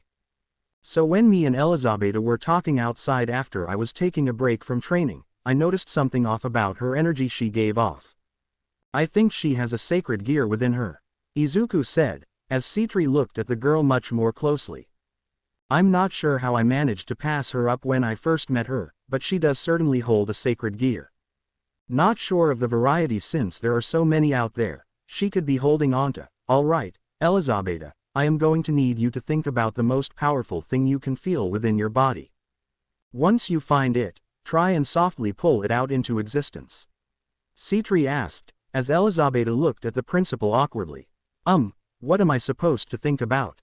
The girl asked, as Izuku came in here. Just think about the most powerful part of your own body that you can feel, think about this presence that shouldn't be there, but and try and pull it out. Izuku said, as the girl nodded. As the girl thought about the most powerful part about her body, she thought about her teeth as well as animal instincts when her body was engulfed in a massive blue glow. Once that was finished, she looked down at her right arm and found a small blue amulet that was hanging on her chest as well as a small gauntlet hanging on her forearm and hand that was blue in color with a golden gem in the middle. Wow, I never thought that you'd have a mid-tier sacred gear like that. You have something that is draconic in nature. Congratulations, Elizabeth, you were gifted something that most people would kill to have. Citri praised as Izuku looked away. It was Izuku's ability to sense it within me that we found out about it, so what does this gauntlet do anyway? The girl asked, as Citri went over the many abilities of her unawakened gear. Well, not much from what I can see, but that amulet is not for show either. But from looks alone, you might have the draconic sacred gear that holds Tiamat the Chaos Karma Dragon King. Citri said, as Elizabeth looked at Izuku. Who is that dragon then? She asked, as Izuku went over the draconic people of history she should be aware of. Well, there are many draconic sacred gears ranging from the Longinus users as well as those within the normal sacred gear rankings. But there is one who was close to becoming a dragon empress. It was those who wielded Tiamat's chaos karma powers. From what I remember, she could pull any good and bad karma from the surrounding area and use it against her opponents. Not only that, but she had impressive ice abilities that could even put Deidre Y Gosh on the back burner for a little while. Not to mention that she really hates Deidre for some reason.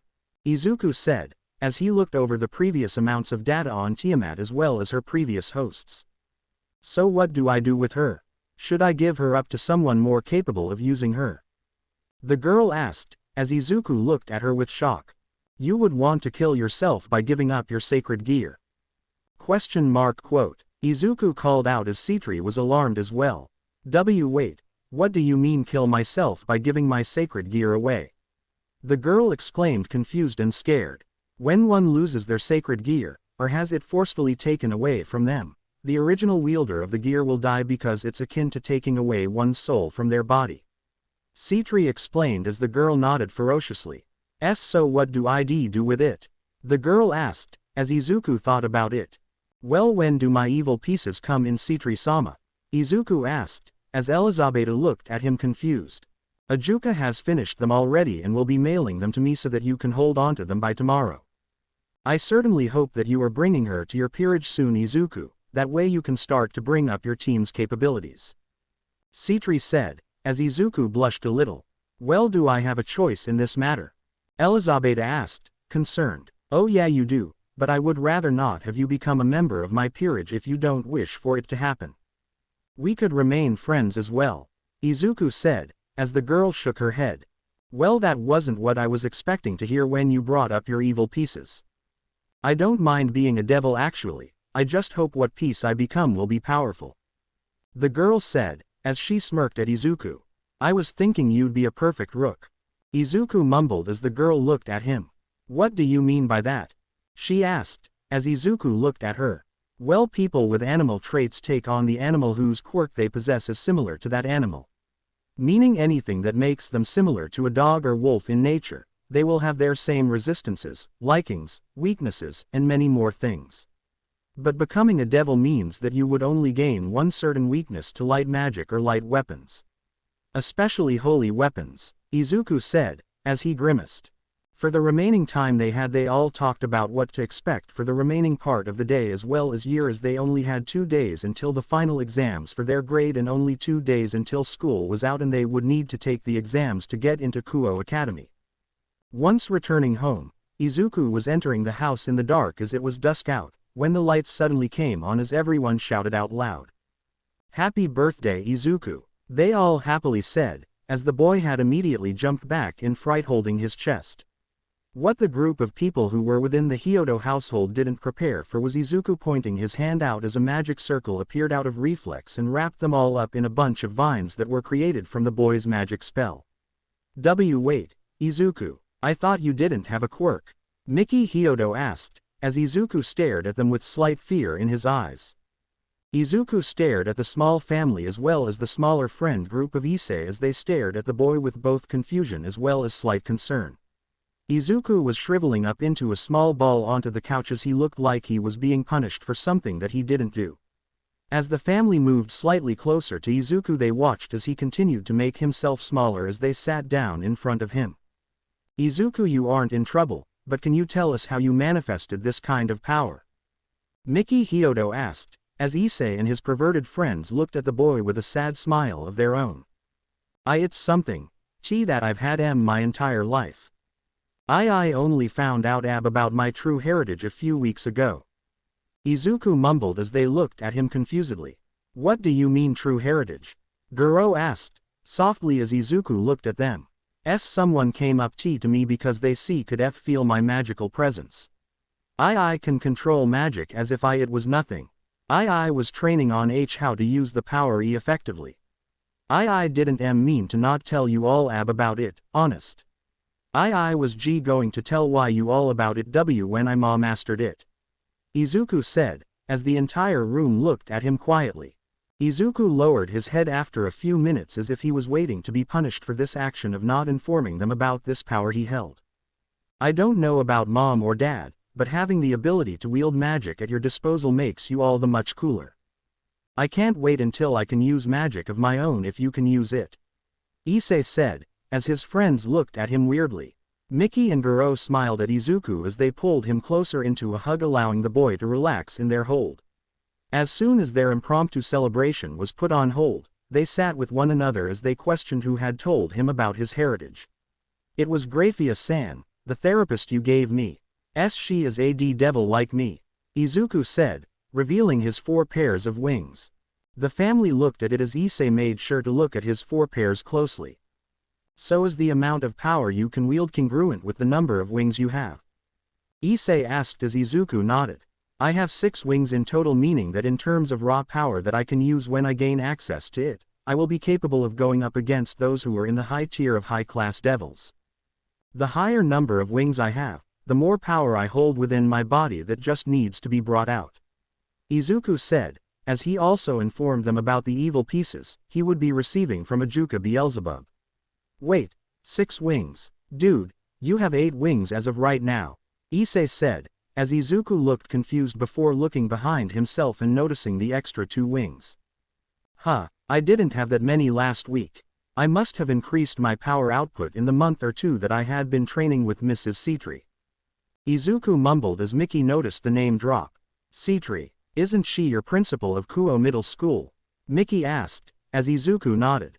Turns out that she has a daughter inside of Kuo Academy who is the student council vice president. And since I will be heading to that school, Citri informed her daughter that I am a devil who will be living within her territory. Izuku informed as the family nodded along. They just dropped the subject since it was a lot of things to consider, as they had been living with devils in their city for the longest time without knowledge of it being seen.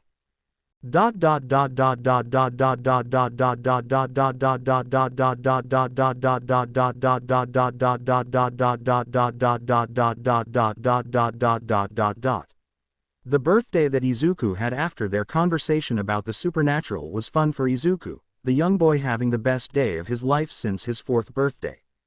Izuku was now seen in his bedroom as he felt the planet as he felt it smiling back at him through the wind as he felt himself connect with the planet on a smaller level.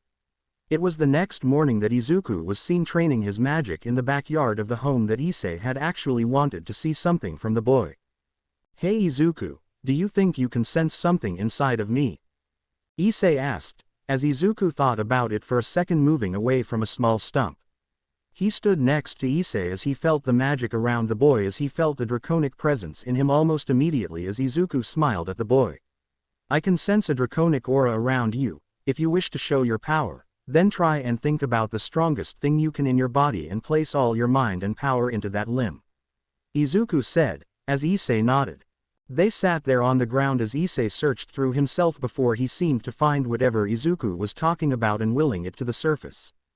As soon as that happened, Izuku watched as a small red gauntlet appeared on Issei's hand, as it was small with a red form and a large green gem hanging on the back of Issei's palm. Seems to still be dormant. We will need to make sure that you train yourself until you can transform it into what you wish for it to become. I don't know much about sacred gears, but you will become one of the strongest beings in existence if you continue to train yourself. Izuku said, as Issei became happier. So I need to train my body and mind in order to get stronger. Just in order to get a new portion of my original power, Well, let's do this, Issei called out as he looked at Izuku as they started to train both their bodies and minds. Watching the boys training in the backyard, Goro decided to get them some training weights so that they could increase their gains faster. Izuku made sure to take Issei on runs together so that they could get stronger together, that way one doesn't get left behind. Over the next few months of training with the duo, they had gotten a few times stronger, and Izuku had gotten his evil pieces from Ajuka, who had sent them to Citri in Kuo Middle School. He had gotten them as he was leaving the school after his finals were completed, as he got a head pat for his troubles. He had even become very close friends with Elizabeth, as the dog girl had happily stayed near him since he gave her his first evil piece to become one of his first members of his peerage. His perfect rook. With that all settled, Izuku and Elizabeth had walked over to her house so that they could train together, just so that they could make sure that she was caught up to speed on how to be a young devil. And with Izuku still training himself on how to be a devil, they didn't really do anything that was of the devil standards. Just hanging out with random kids as well as adults who just wanted to spend time with children to remember the good times when they had their own. But as of right now, Izuku was sent over to Musudafu in order to get some supplies that Miki Hyodo needed at the moment for a big dinner.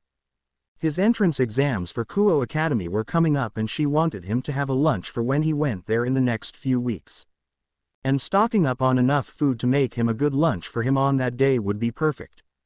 He was walking through the city as he noticed that there was a fight happening nearby, and walking over to the person who was in the middle of the fight he soon found out who it was. Mirko, the current number 4 heroine, was fighting an extremely strong villain that Izuku immediately knew to be a devil. A stray devil in fact, as he ran into the fray in order to keep the heroine safe from any and all harm of the stray. It was moving faster than the heroine could predict as she was having an issue in keeping it still. By the time he had used his earth magic in order to hold the creature still, it gave Mirko enough time to slam her boot into the beast's head and caused it to splatter on the ground before it started to disintegrate from existence. "You know, kid, I could have handled that situation by myself, I didn't need your help," the heroine said, as Izuku eeped as he was found out immediately. As soon as the woman was upon him, she noticed that his devil wings were out as she took notice of his features. "So you're a young devil, huh? What are you even doing here in Musudafu anyway?" she asked, as Izuku informed her of what his stepmother wanted him to do. Nodding along with what he stated, she noticed him pulling out a notebook that had seemingly seen better days as he flipped it over to her page. "Siko, could you sign this please?" Izuku asked, looking her in the eye. Mirko looked into his eyes as he was only showing pure honesty as well as not being malicious in any kind of way.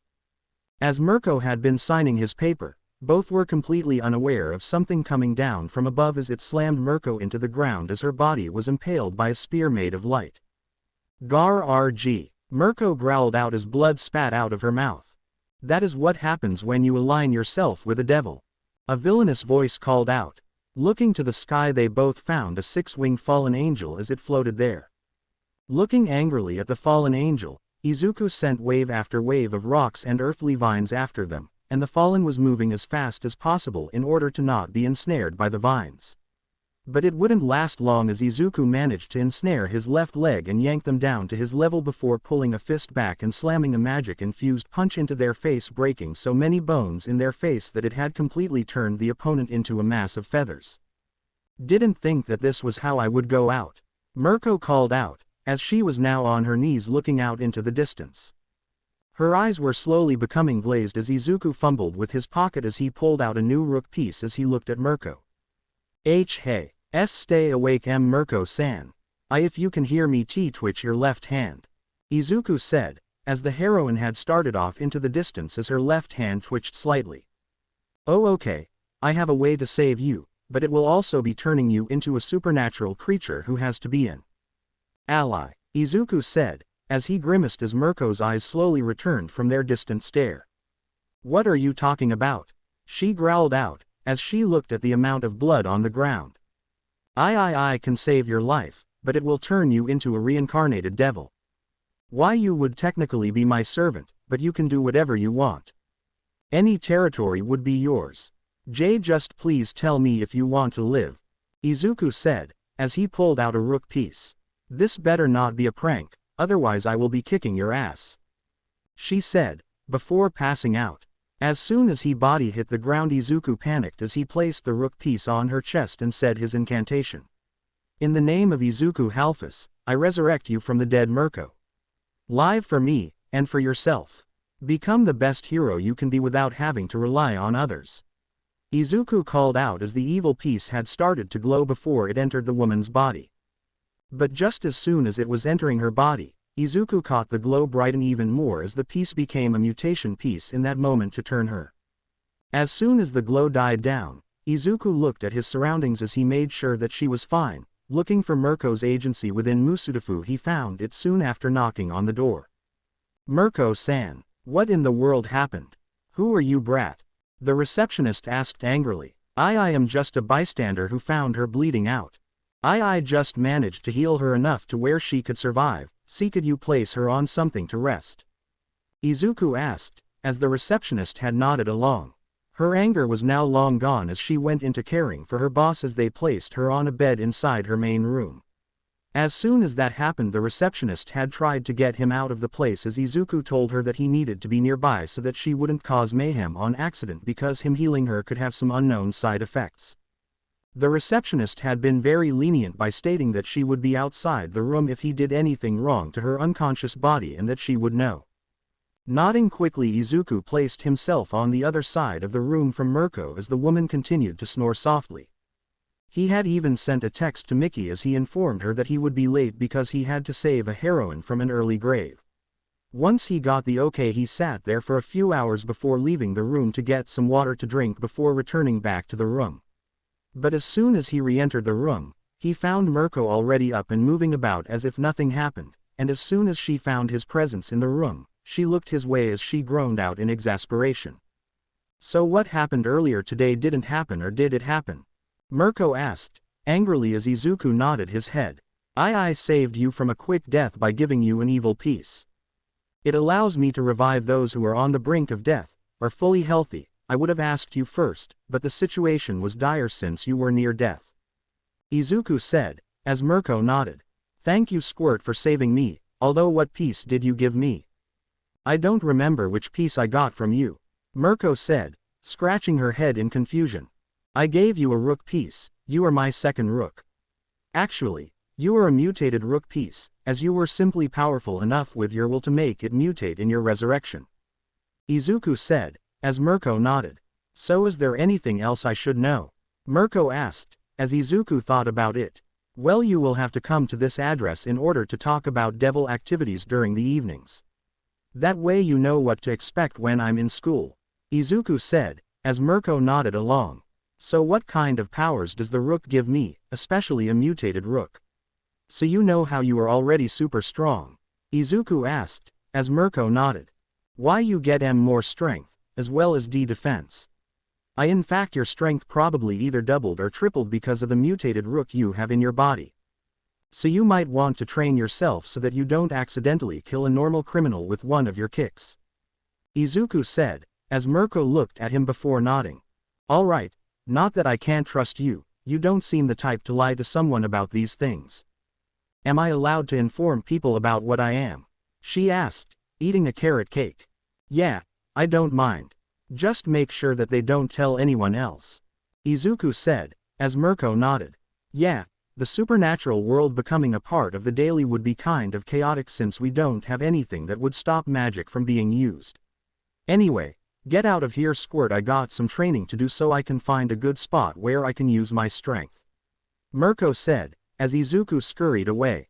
Watching him run down the street, Mirko smiled as she went to train her new body so she could start beating the crap out of villains some more. Later that night, Izuku found himself staring into the eyes of Mirko in his dreams as he thought about how he first met her. He was completely taken aback when the woman started to do things to him in this dream that he had never heard of before. But that is a story for another time. Izuku had arrived at the convenience store and grabbed all the supplies he needed in order to get dinner done with Miki Hyodo. The woman was more akin to a mother since the death of his original one apparently, and Inko Midoriya had essentially sealed his power away, making his life something that would forever haunt him. He had not hated the woman since she taught him to be kind to others, but he still couldn't forgive her for hiding his true power as well as nature. Shaking his head, he walked through the town in order to arrive at the train station to head back to Kuo when he ran into a familiar face. "What the hell are you doing here, Deku? I thought I told you to jump off a roof." A blonde-haired boy with ruby-red eyes glared at Izuku from afar. The young man had stood at the train station as he kept his back to the young man behind himself. Turning around, he found that the boy he was looking at was wearing a UA uniform as he glared hatefully at him. "Bakugo, what are you doing here?" Izuku asked, as he had his head looking at him from a point of view that pissed the blonde bomber off. "Should I remind you of your place, Deku?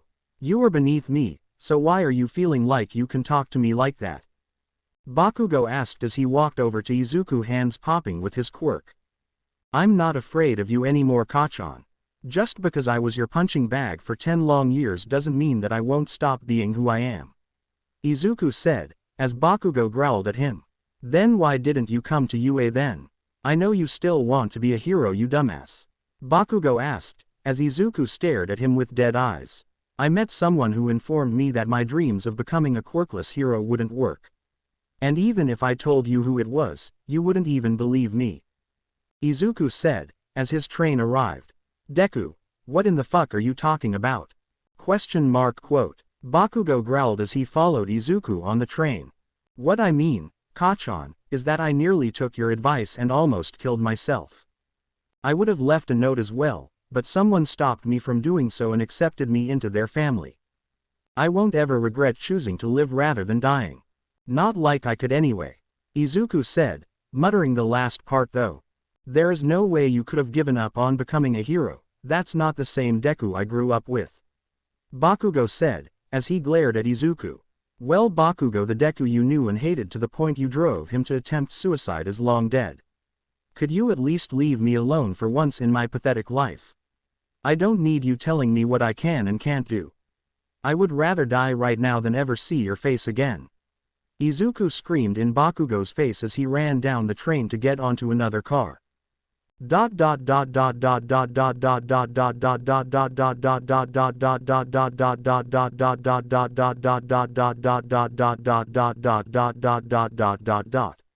After that harrowing experience of screaming at Katsuki, Izuku was seen getting off the train and walking through the small town of Kuo. He was trying to calm his nerves as well as anxiety in the small park within the town as he started to cry. Why couldn't anyone from his past just leave him alone? Why couldn't Kachan just let him be alone for once in his life without having to deal with the repercussions of his past coming to haunt him? Question mark. As he stayed on the ground crying softly, he never noticed the presence of his very first friend and servant Elizabeth coming up behind him and softly rubbing his back and pulling him into a hug.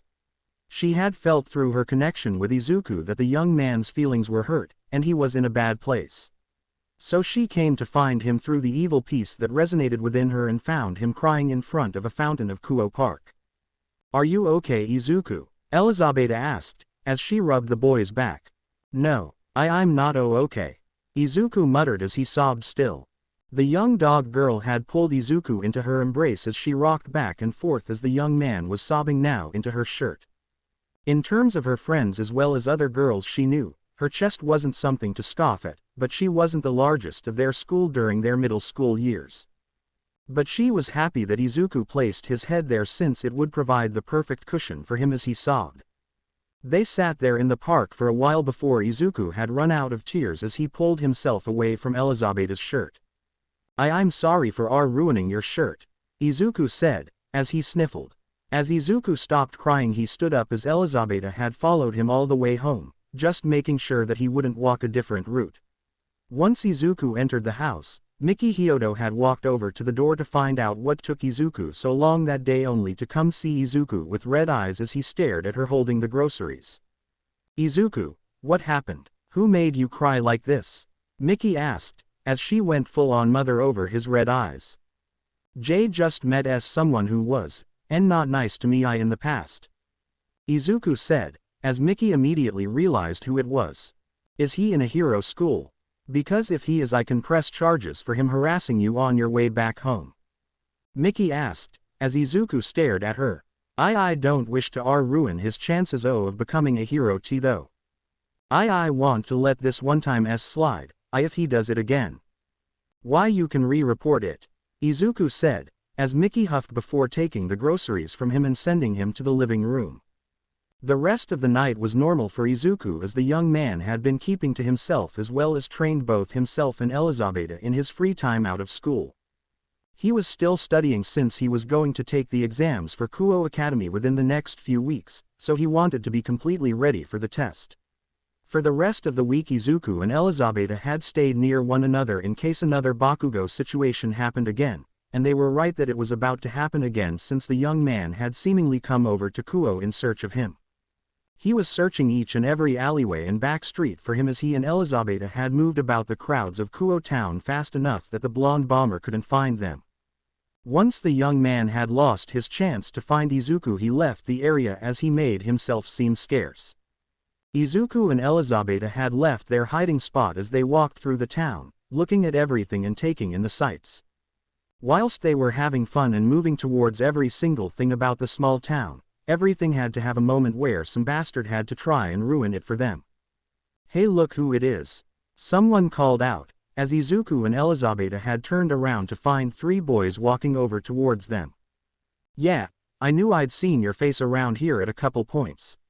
What's going on, Deku? A boy asked. He had weird facial features. Another boy from Izuku's past that wouldn't just drop the childish nickname that Bakugo gave him when they were kids. What are you doing here, Nanashi? Izuku questioned as the boy, Nanashi, had stared at him confused. What is Deku actually standing up for himself? When did you grow the balls, you quirkless trash? The boy growled out, as he pushed Izuku back. Izuku skidded a few feet back but was still standing as he glared at the three boys. He knew them all from childhood.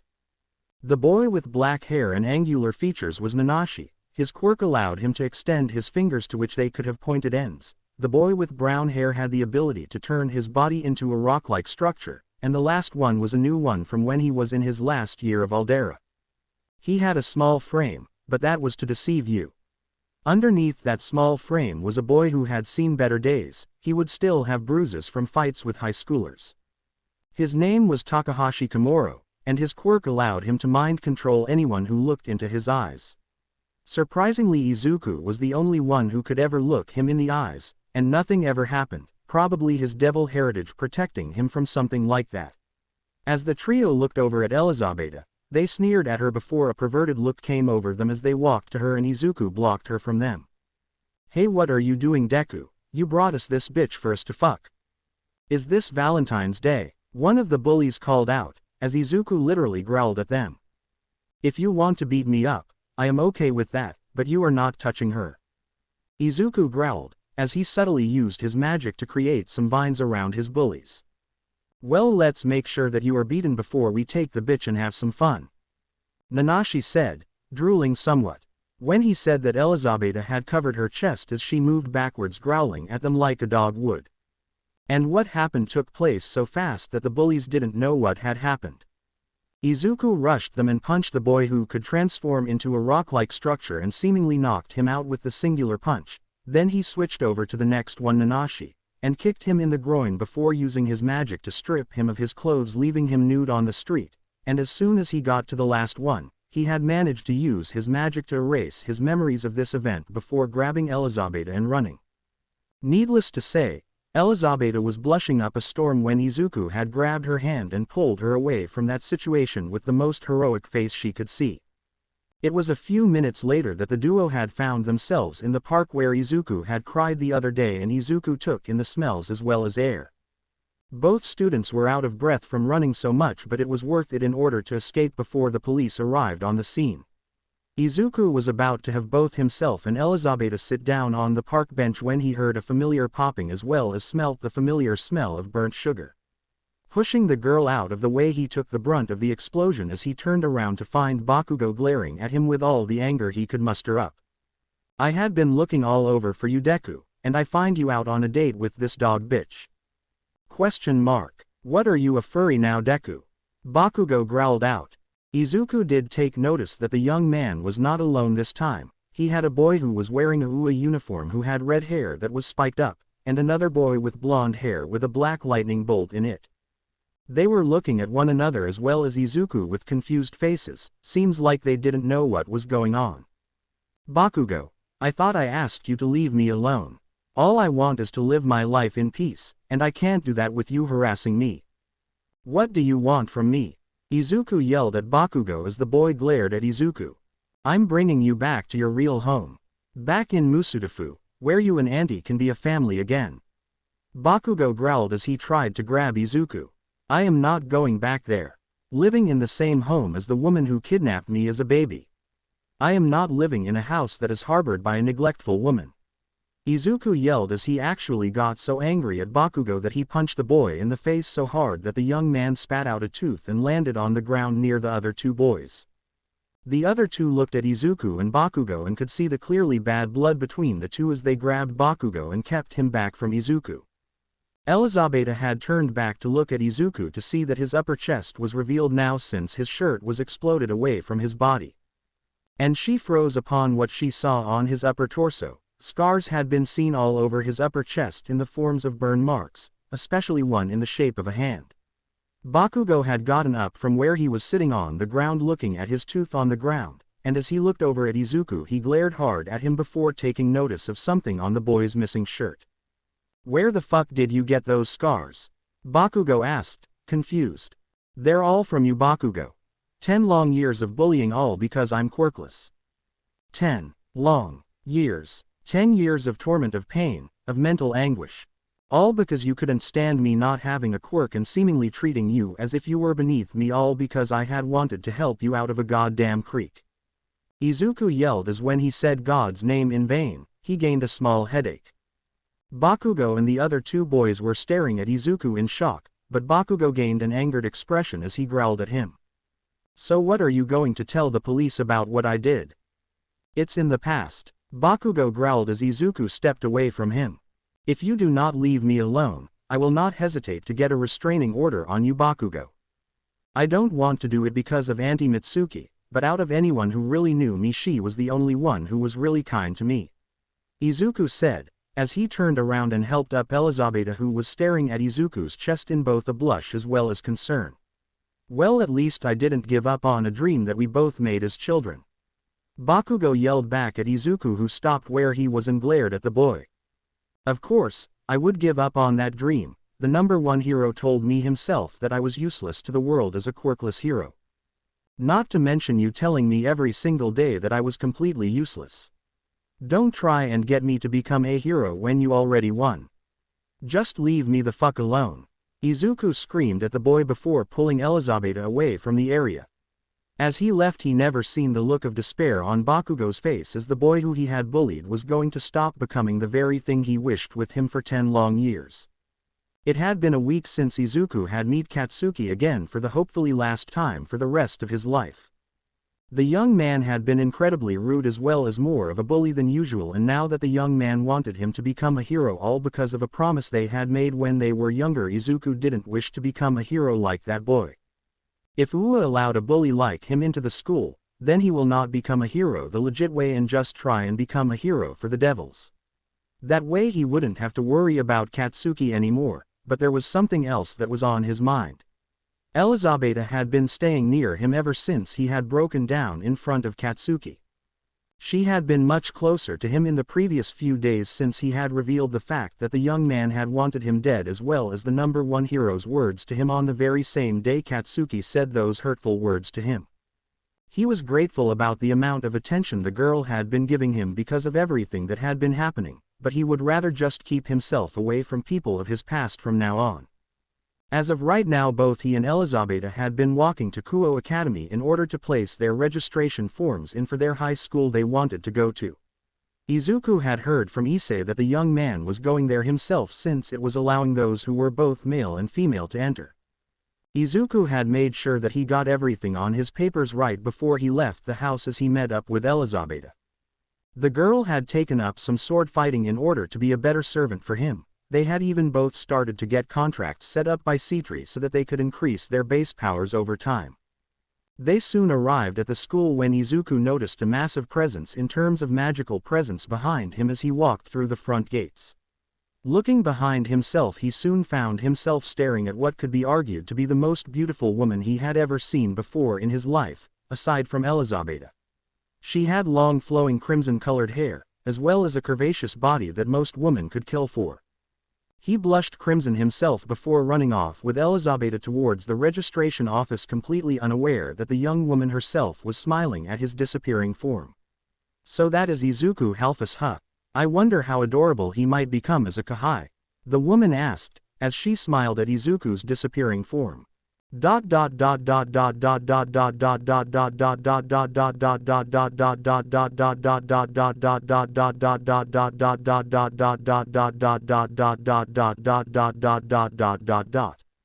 As soon as Izuku and Elizabeth had arrived in the registration office, they had been met with Sona Citri as the young woman had introduced herself to the two. She had also informed them that the exams for the new year will be taken within the next month on a Tuesday and that they could come in on any day of that month so long as it was a Tuesday. So as they were exploring the place, Izuku soon found Issei walking around the place with a happy smile on his face as he ran up to the young man. Issei-san, Izuku called out, getting the attention of most of the girls and boys around the area.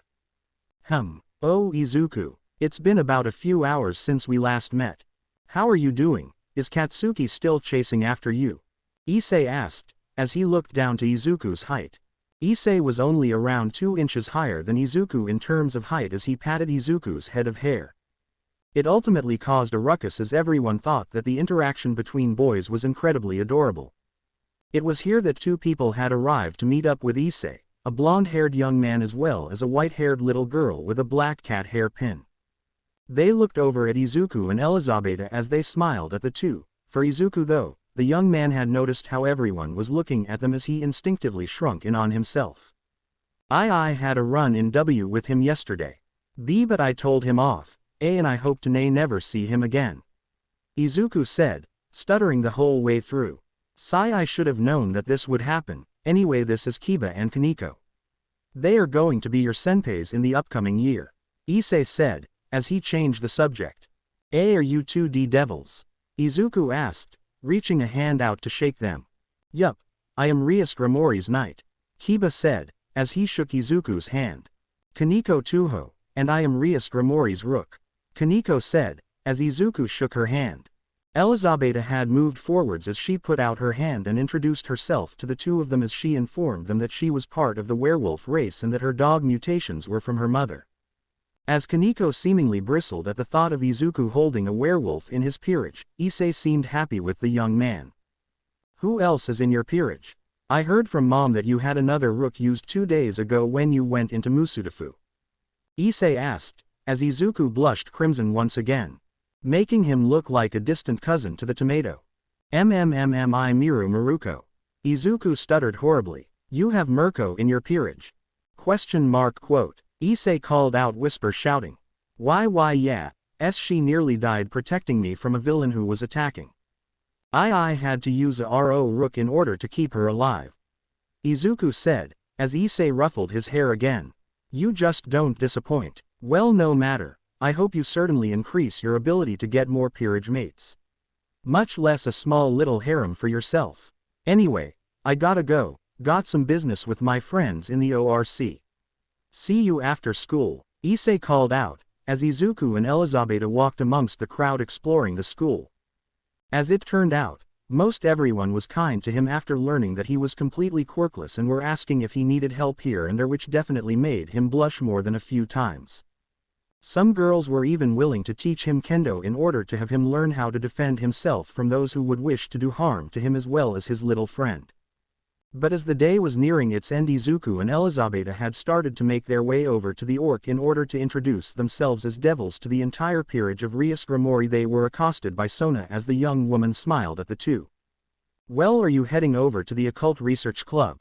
The woman asked, as both middle school students nodded their heads. Well, you can follow us. Name's Saji Genshiro. What piece do you have, little man? Saji asked Izuku as the young man looked at him. I'm Izuku Halfus, and I am a new devil that was brought back into the 72 remaining pillars, as the last remaining pillar within their society. Izuku said, as Saji thought about it. Wait, you're the 73rd pillar that was found recently? He called out incredulously. Revealing his 4 pairs of devil wings, Izuku smiled at him as he let his nature magic manipulate the ground near the ORC. Wow. You really are a descendant of the Halfus. They were really good with nature magic if I remember correctly. Saji said, as Sona smiled at their interactions. I take it the dog girl is your servant then? Sona asked, as Izuku nodded. I'm adopting the way the Grimories see their peerage as their family so that those who enter my servitude are not believing that they are my servants. Izuku said, as Sona agreed. We're here, now make sure to mask your power. We want Rias to be completely surprised when you are here. Sona said, as they walked up the stairs. By the time they knocked on the doors of the building, they heard a woman call out to them and entered the room. Izuku kept himself and Elizabeth hidden when Rias spoke up to Sona. Wow, I didn't know that you had some guests, Sona. Are you sure they could be trusted? Rias asked, as Sona nodded. As soon as Izuku and Elizabeth had exited from behind Sona and Tsubaki, Rias and Akino had cooed at how the two had walked out hand in hand. Izuku was more along the lines of trembling as he looked at each member of the 2 peerages as Rias and Akino moved closer to him. His hair looks really soft, I bet it feels as if they're marshmallows. Akino gushed as she started to pet his hair. After the next few minutes of Rias and Akino playing with the boy's hair and unintentionally giving the boy a view of their massive jugs, they moved back and explained that they were going to be giving Issei and Asia their familiars from the familiar forest. Although that had just devolved to Rias and Sona getting into an argument about who would be going to the familiar forest to get familiars for their newest members of their peerages. Does this happen often? Izuku questioned the girl next to him, which just so happened to be Akino. Don't worry Izu-kun, this happens all the time whenever they disagree on something. But I think we could bring up a challenge though, Akino said, as Rias and Sona looked over at her. The young woman explained that if either side won, they would allow Izuku to join them with his own peerage member so that they could get their respective familiars.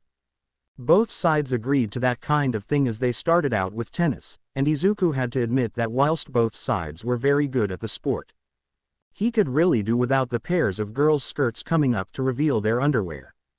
Izuku had turned himself around in order to prevent himself from looking further as Elizabeth had rubbed his back after realizing that he wouldn't be able to hold his devil features back if he continued to watch.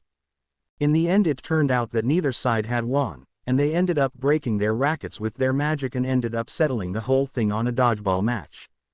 So as they were waiting until nightfall the next night, Izuku was thinking about what he could do in order to provide a familiar to his own servant, not to mention his own familiar as well. The last time he went he couldn't find one that suited him, so he was hoping that this time he could find one that could suit both himself and Elizabeth. He didn't bring Mirko with him since the woman had her job as a hero to do, and he couldn't help but feel like he was missing something about the woman. Meanwhile inside Tokyo, Mirko was taking down a stray devil on her own and was about to put it down for good when she got a small chill down her spine. That brat better not be tattling about me, she said, squashing the stray devil's head between her thighs. The dodgeball match was beginning and Izuku was already hiding behind his friend as the balls that flew about the place nearly took his head off multiple times. The young man was fearing for his life as he watched as Rias' team and Sona's team were taking one another out over time. And now it was in the final stretches of the match. Sona only had herself and her queen, whilst Rias had herself, her queen and Issei still in the match. Sona had prepared to throw the ball over in Issei's direction, and as she manipulated her magic in order to aim it properly at him, she threw it at him.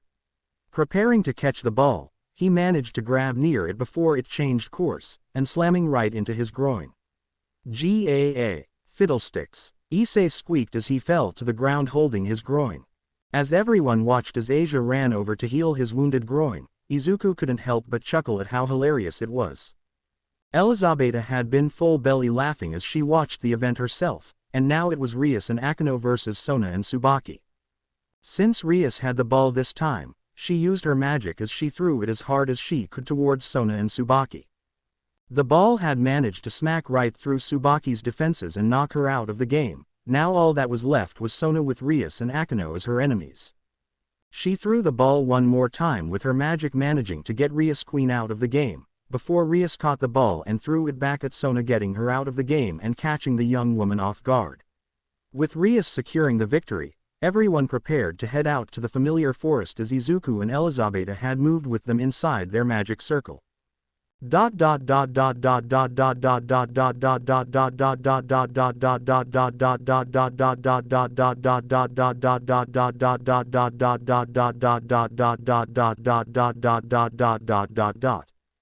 They all soon appeared in the middle of a black-treed forest, everyone looking around in awe as Izuku smiled at the place.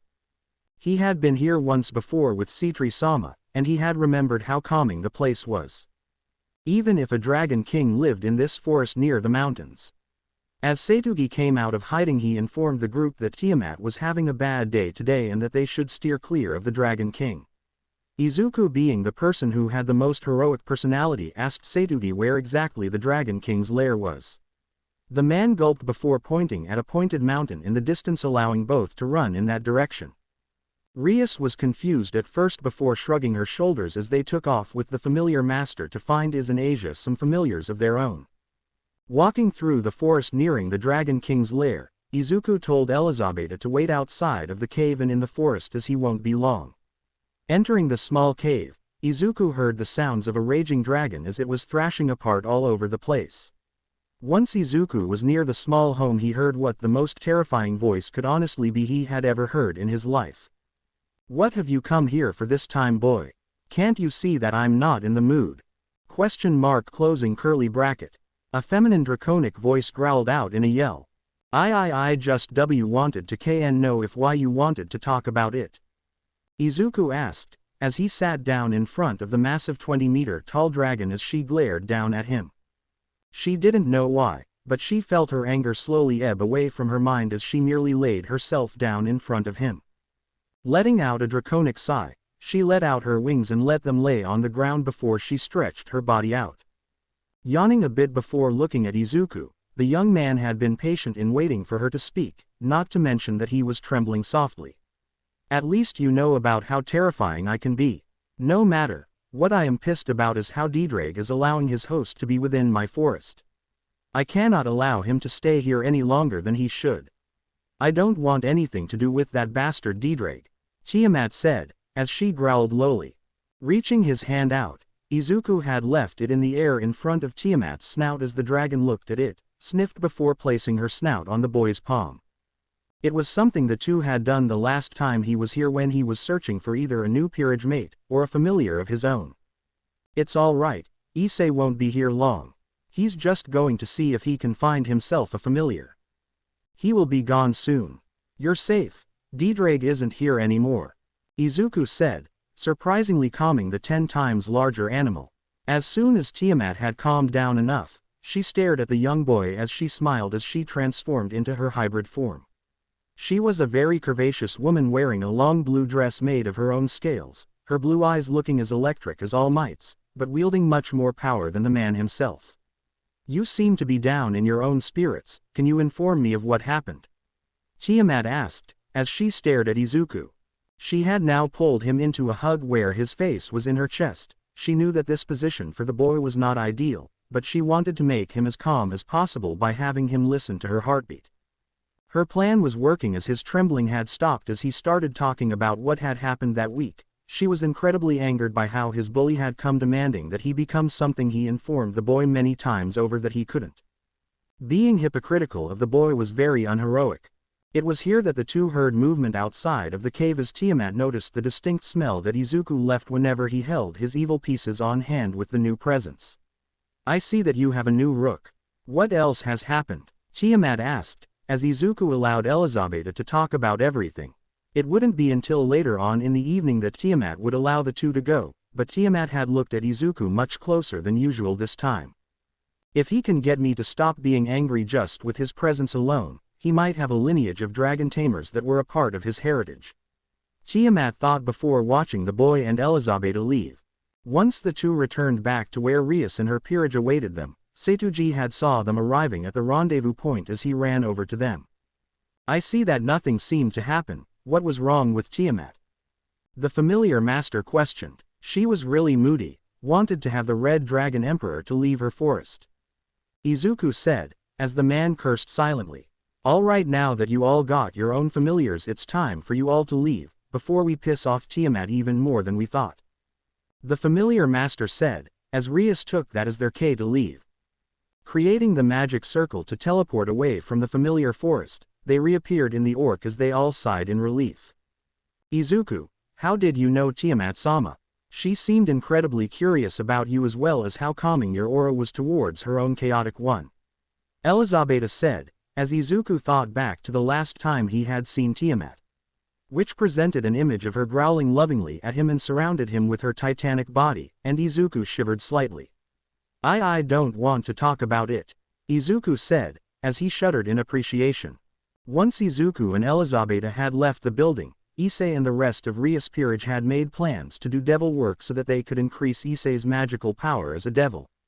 Izuku wouldn't get home until late at night as he saw Miki Hyodo and Goro Hyodo sitting on the couch watching a show. As he entered the kitchen, both parents had looked over and heard some cluttering and moved to figure out who was out during this part of the night. As soon as they turned on the light, they found Izuku standing in front of the oven frozen as he looked at them as if he was a deer in the headlights of a car. "What are you doing, young man?" Miki asked, a mirthful smile on her face. I'm making a snack," Izuku asked, as both parents stared at him as well as the snack he was making. I didn't know that katsudon was a snack for you, Guro said, coyly as Izuku blushed in embarrassment. Don't worry little man, we won't get you in trouble for making something you love. Just make sure to make enough for everyone, alright? Miki asked, as Izuku blushed and nodded. Once the parents of Issei had left, Izuku let out a breath of air as he focused on making his dinner snack. It wouldn't be until around midnight that the snack was finished as well as Issei returning from club activities as he animatedly talked about them.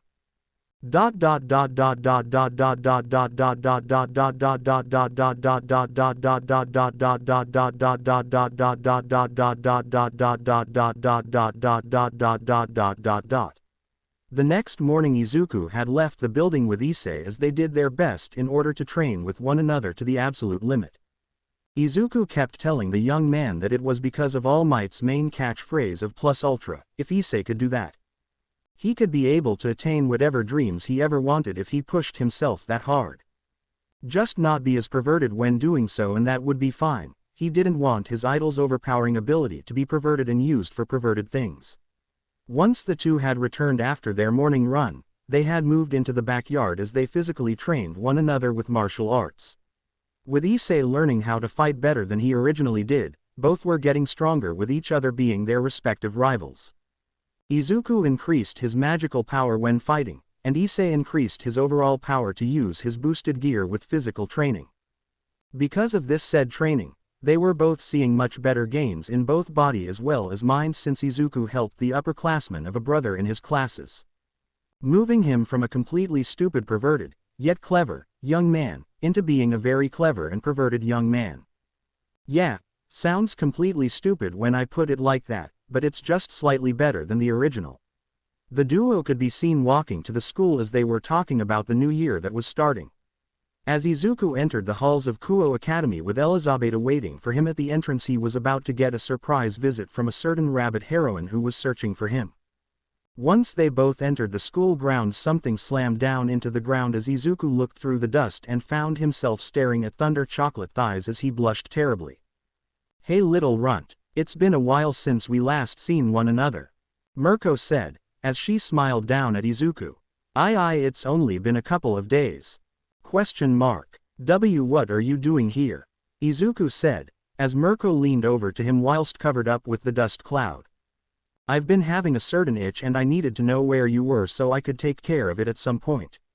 I don't know why, but it's been making me want you for it. Don't ask why, it just does. Now no more bullshit, meet me at this place tomorrow night and I will be making sure that you inform a friend of mine and turn her into a devil as well. She expressed curiosity in becoming a member of your peerage and I am helping ease her into it, Mirko said, as Izuku nodded. Once Mirko had left, the smoke cloud had left as well and Izuku was left coughing as Issei stared at him in awe. Man, I am so jealous that you had managed to bag Mirko into your peerage. Think if I ask her enough that she might allow me to place my head between her legs and allow her to squeeze my head? Issei asked, as Izuku looked at him scandalized. No. Gee, that is just. Why? Izuku groaned out in embarrassment as he ran away to class. As Issei chuckled, he looked over to his right and found Ria staring at him with confusion as the young woman was looking at Izuku's disappearing form. What's wrong, Bucho? Issei asked, as the young woman began to speak. As Izuku was outside his first class of the day, he entered the room and found himself sitting behind another girl from the class. She had short white hair and was short in height, just a little shorter than him as a whole, and as they stared at their teacher the girl had her leg twitch slightly. What are you doing here? The girl asked, as Izuku noticed that leg twitch. I don't know who you are. I think you have me mixed up with someone else, Izuku muttered softly as he paid attention to his teacher. The girl in front of him had slowly been revealed to be a young girl from his middle school who he had been essentially talked about behind his back about his quirklessness. The rest of the day was kind of normal for Izuku as the young man had kept to himself for the entire day, really showing that not everyone from Hyodo's family is perverted. Izuku had no idea what the girls were talking about when they asked him if he really liked women like Issei had and would express that aloud. What happened was Izuku being the most cinnamon roll little guy ever and stated that he was indeed attracted to women but preferred to keep that information to himself. It wasn't much longer before lunch was started as Izuku sat outside underneath a cherry blossom tree as he ate his lunch. Pulling apart his bento, he was joined by Elizabeth and Kaneko as the trio had eaten their lunches in peace and quiet. They weren't allowed to eat entirely in silence as they were approached by two perverted boys from their upperclassmen who walked over to them. "Hey ladies, mind if we sit nearby?" one of them asked, as Izuku glared at both of them. He didn't know why, but he would rather them leave the three of them alone without their annoying presence. He didn't know who they were, but he was sure that he was feeling threatened with their mere presence. Their stature wasn't all that threatening, but it was the auras they were showing from their presence. It was the same presence that Issei showed whenever he talked about breasts. Not that Izuku ever listened to those tirades. Okay, maybe he listened to the young man as he spouted his belief about breasts being godly sometimes, but that was all he listened to. Although it was making him kind of wondering if he would ever find love at some point in the future, but that was a thought for another day as the two were still making advances on Kaneko and Elizabeth and Izuku let out an audible growl. The growl had caught the two boys from their upper year off guard as they had never noticed his presence until now. Both girls had looked at Izuku, who was showing his demonic look at the two boys. Wasn't long before the two left them with fear in their eyes as well as stains in their pants from the display of power that Izuku released. Elizabeth had shaken Izuku out of his reverie as he looked at the two of them as Kaneko was looking at him with a slight smile on her face. "Thank you for protecting us, Izuku, but we could handle ourselves," Elizabeth said, as Izuku blushed in embarrassment. Sorry, I know you both can handle yourselves, it's just... I did it without thinking," Izuku mumbled whilst taking a bite of his katsudon. The two girls just rolled their eyes at his heroic tendencies as they all finished their lunch before heading back to class. The rest of the day was kind of normal as Izuku and Elizabeth had walked into the orc as they talked about their first days within the school. But there was something wrong with the leader of the club, Rias. She was seemingly out of character as she was seemingly quiet all of a sudden, at least compared to how the young woman is around Issei. In the past she was very outgoing and very vocal about things. But as they were all about to ask her what was wrong, a magic circle appeared next to the young woman as a silver-haired woman had appeared and Izuku recognized the woman. "Lady Graphia, what are you doing here?" Izuku asked, as Graphia looked at him in surprise. "I thought you were still in middle school," Graphia muttered before smiling at him. "It's been a small while, Halfa-sama. How has searching for peerage mates been since we last met?" Graphia asked, as Izuku happily told her about the potential new peerage mate he would be getting the next day. Once Izuku was finished with catching Graphia up on everything that happened with his peerage-to-be, the woman had cleared her throat as she was about to mention about her reason for being there. But as she was about to speak, a new magic circle appeared in the middle of the room as a tall man in a burgundy red suit that didn't have a tie and with a white unbuttoned shirt looked around. He had blonde hair and had an air of smugness about him that caused Izuku to sniff the air for some reason. But before the man could speak, Izuku looked at Graphia with complete confusion as he asked what would be the single most hilarious question that the group had ever heard from him. "Why is there a yakitori human in the human plane?" Izuku asked, genuinely wanting to know why he was smelling yakitori from the burgundy suit-wearing man.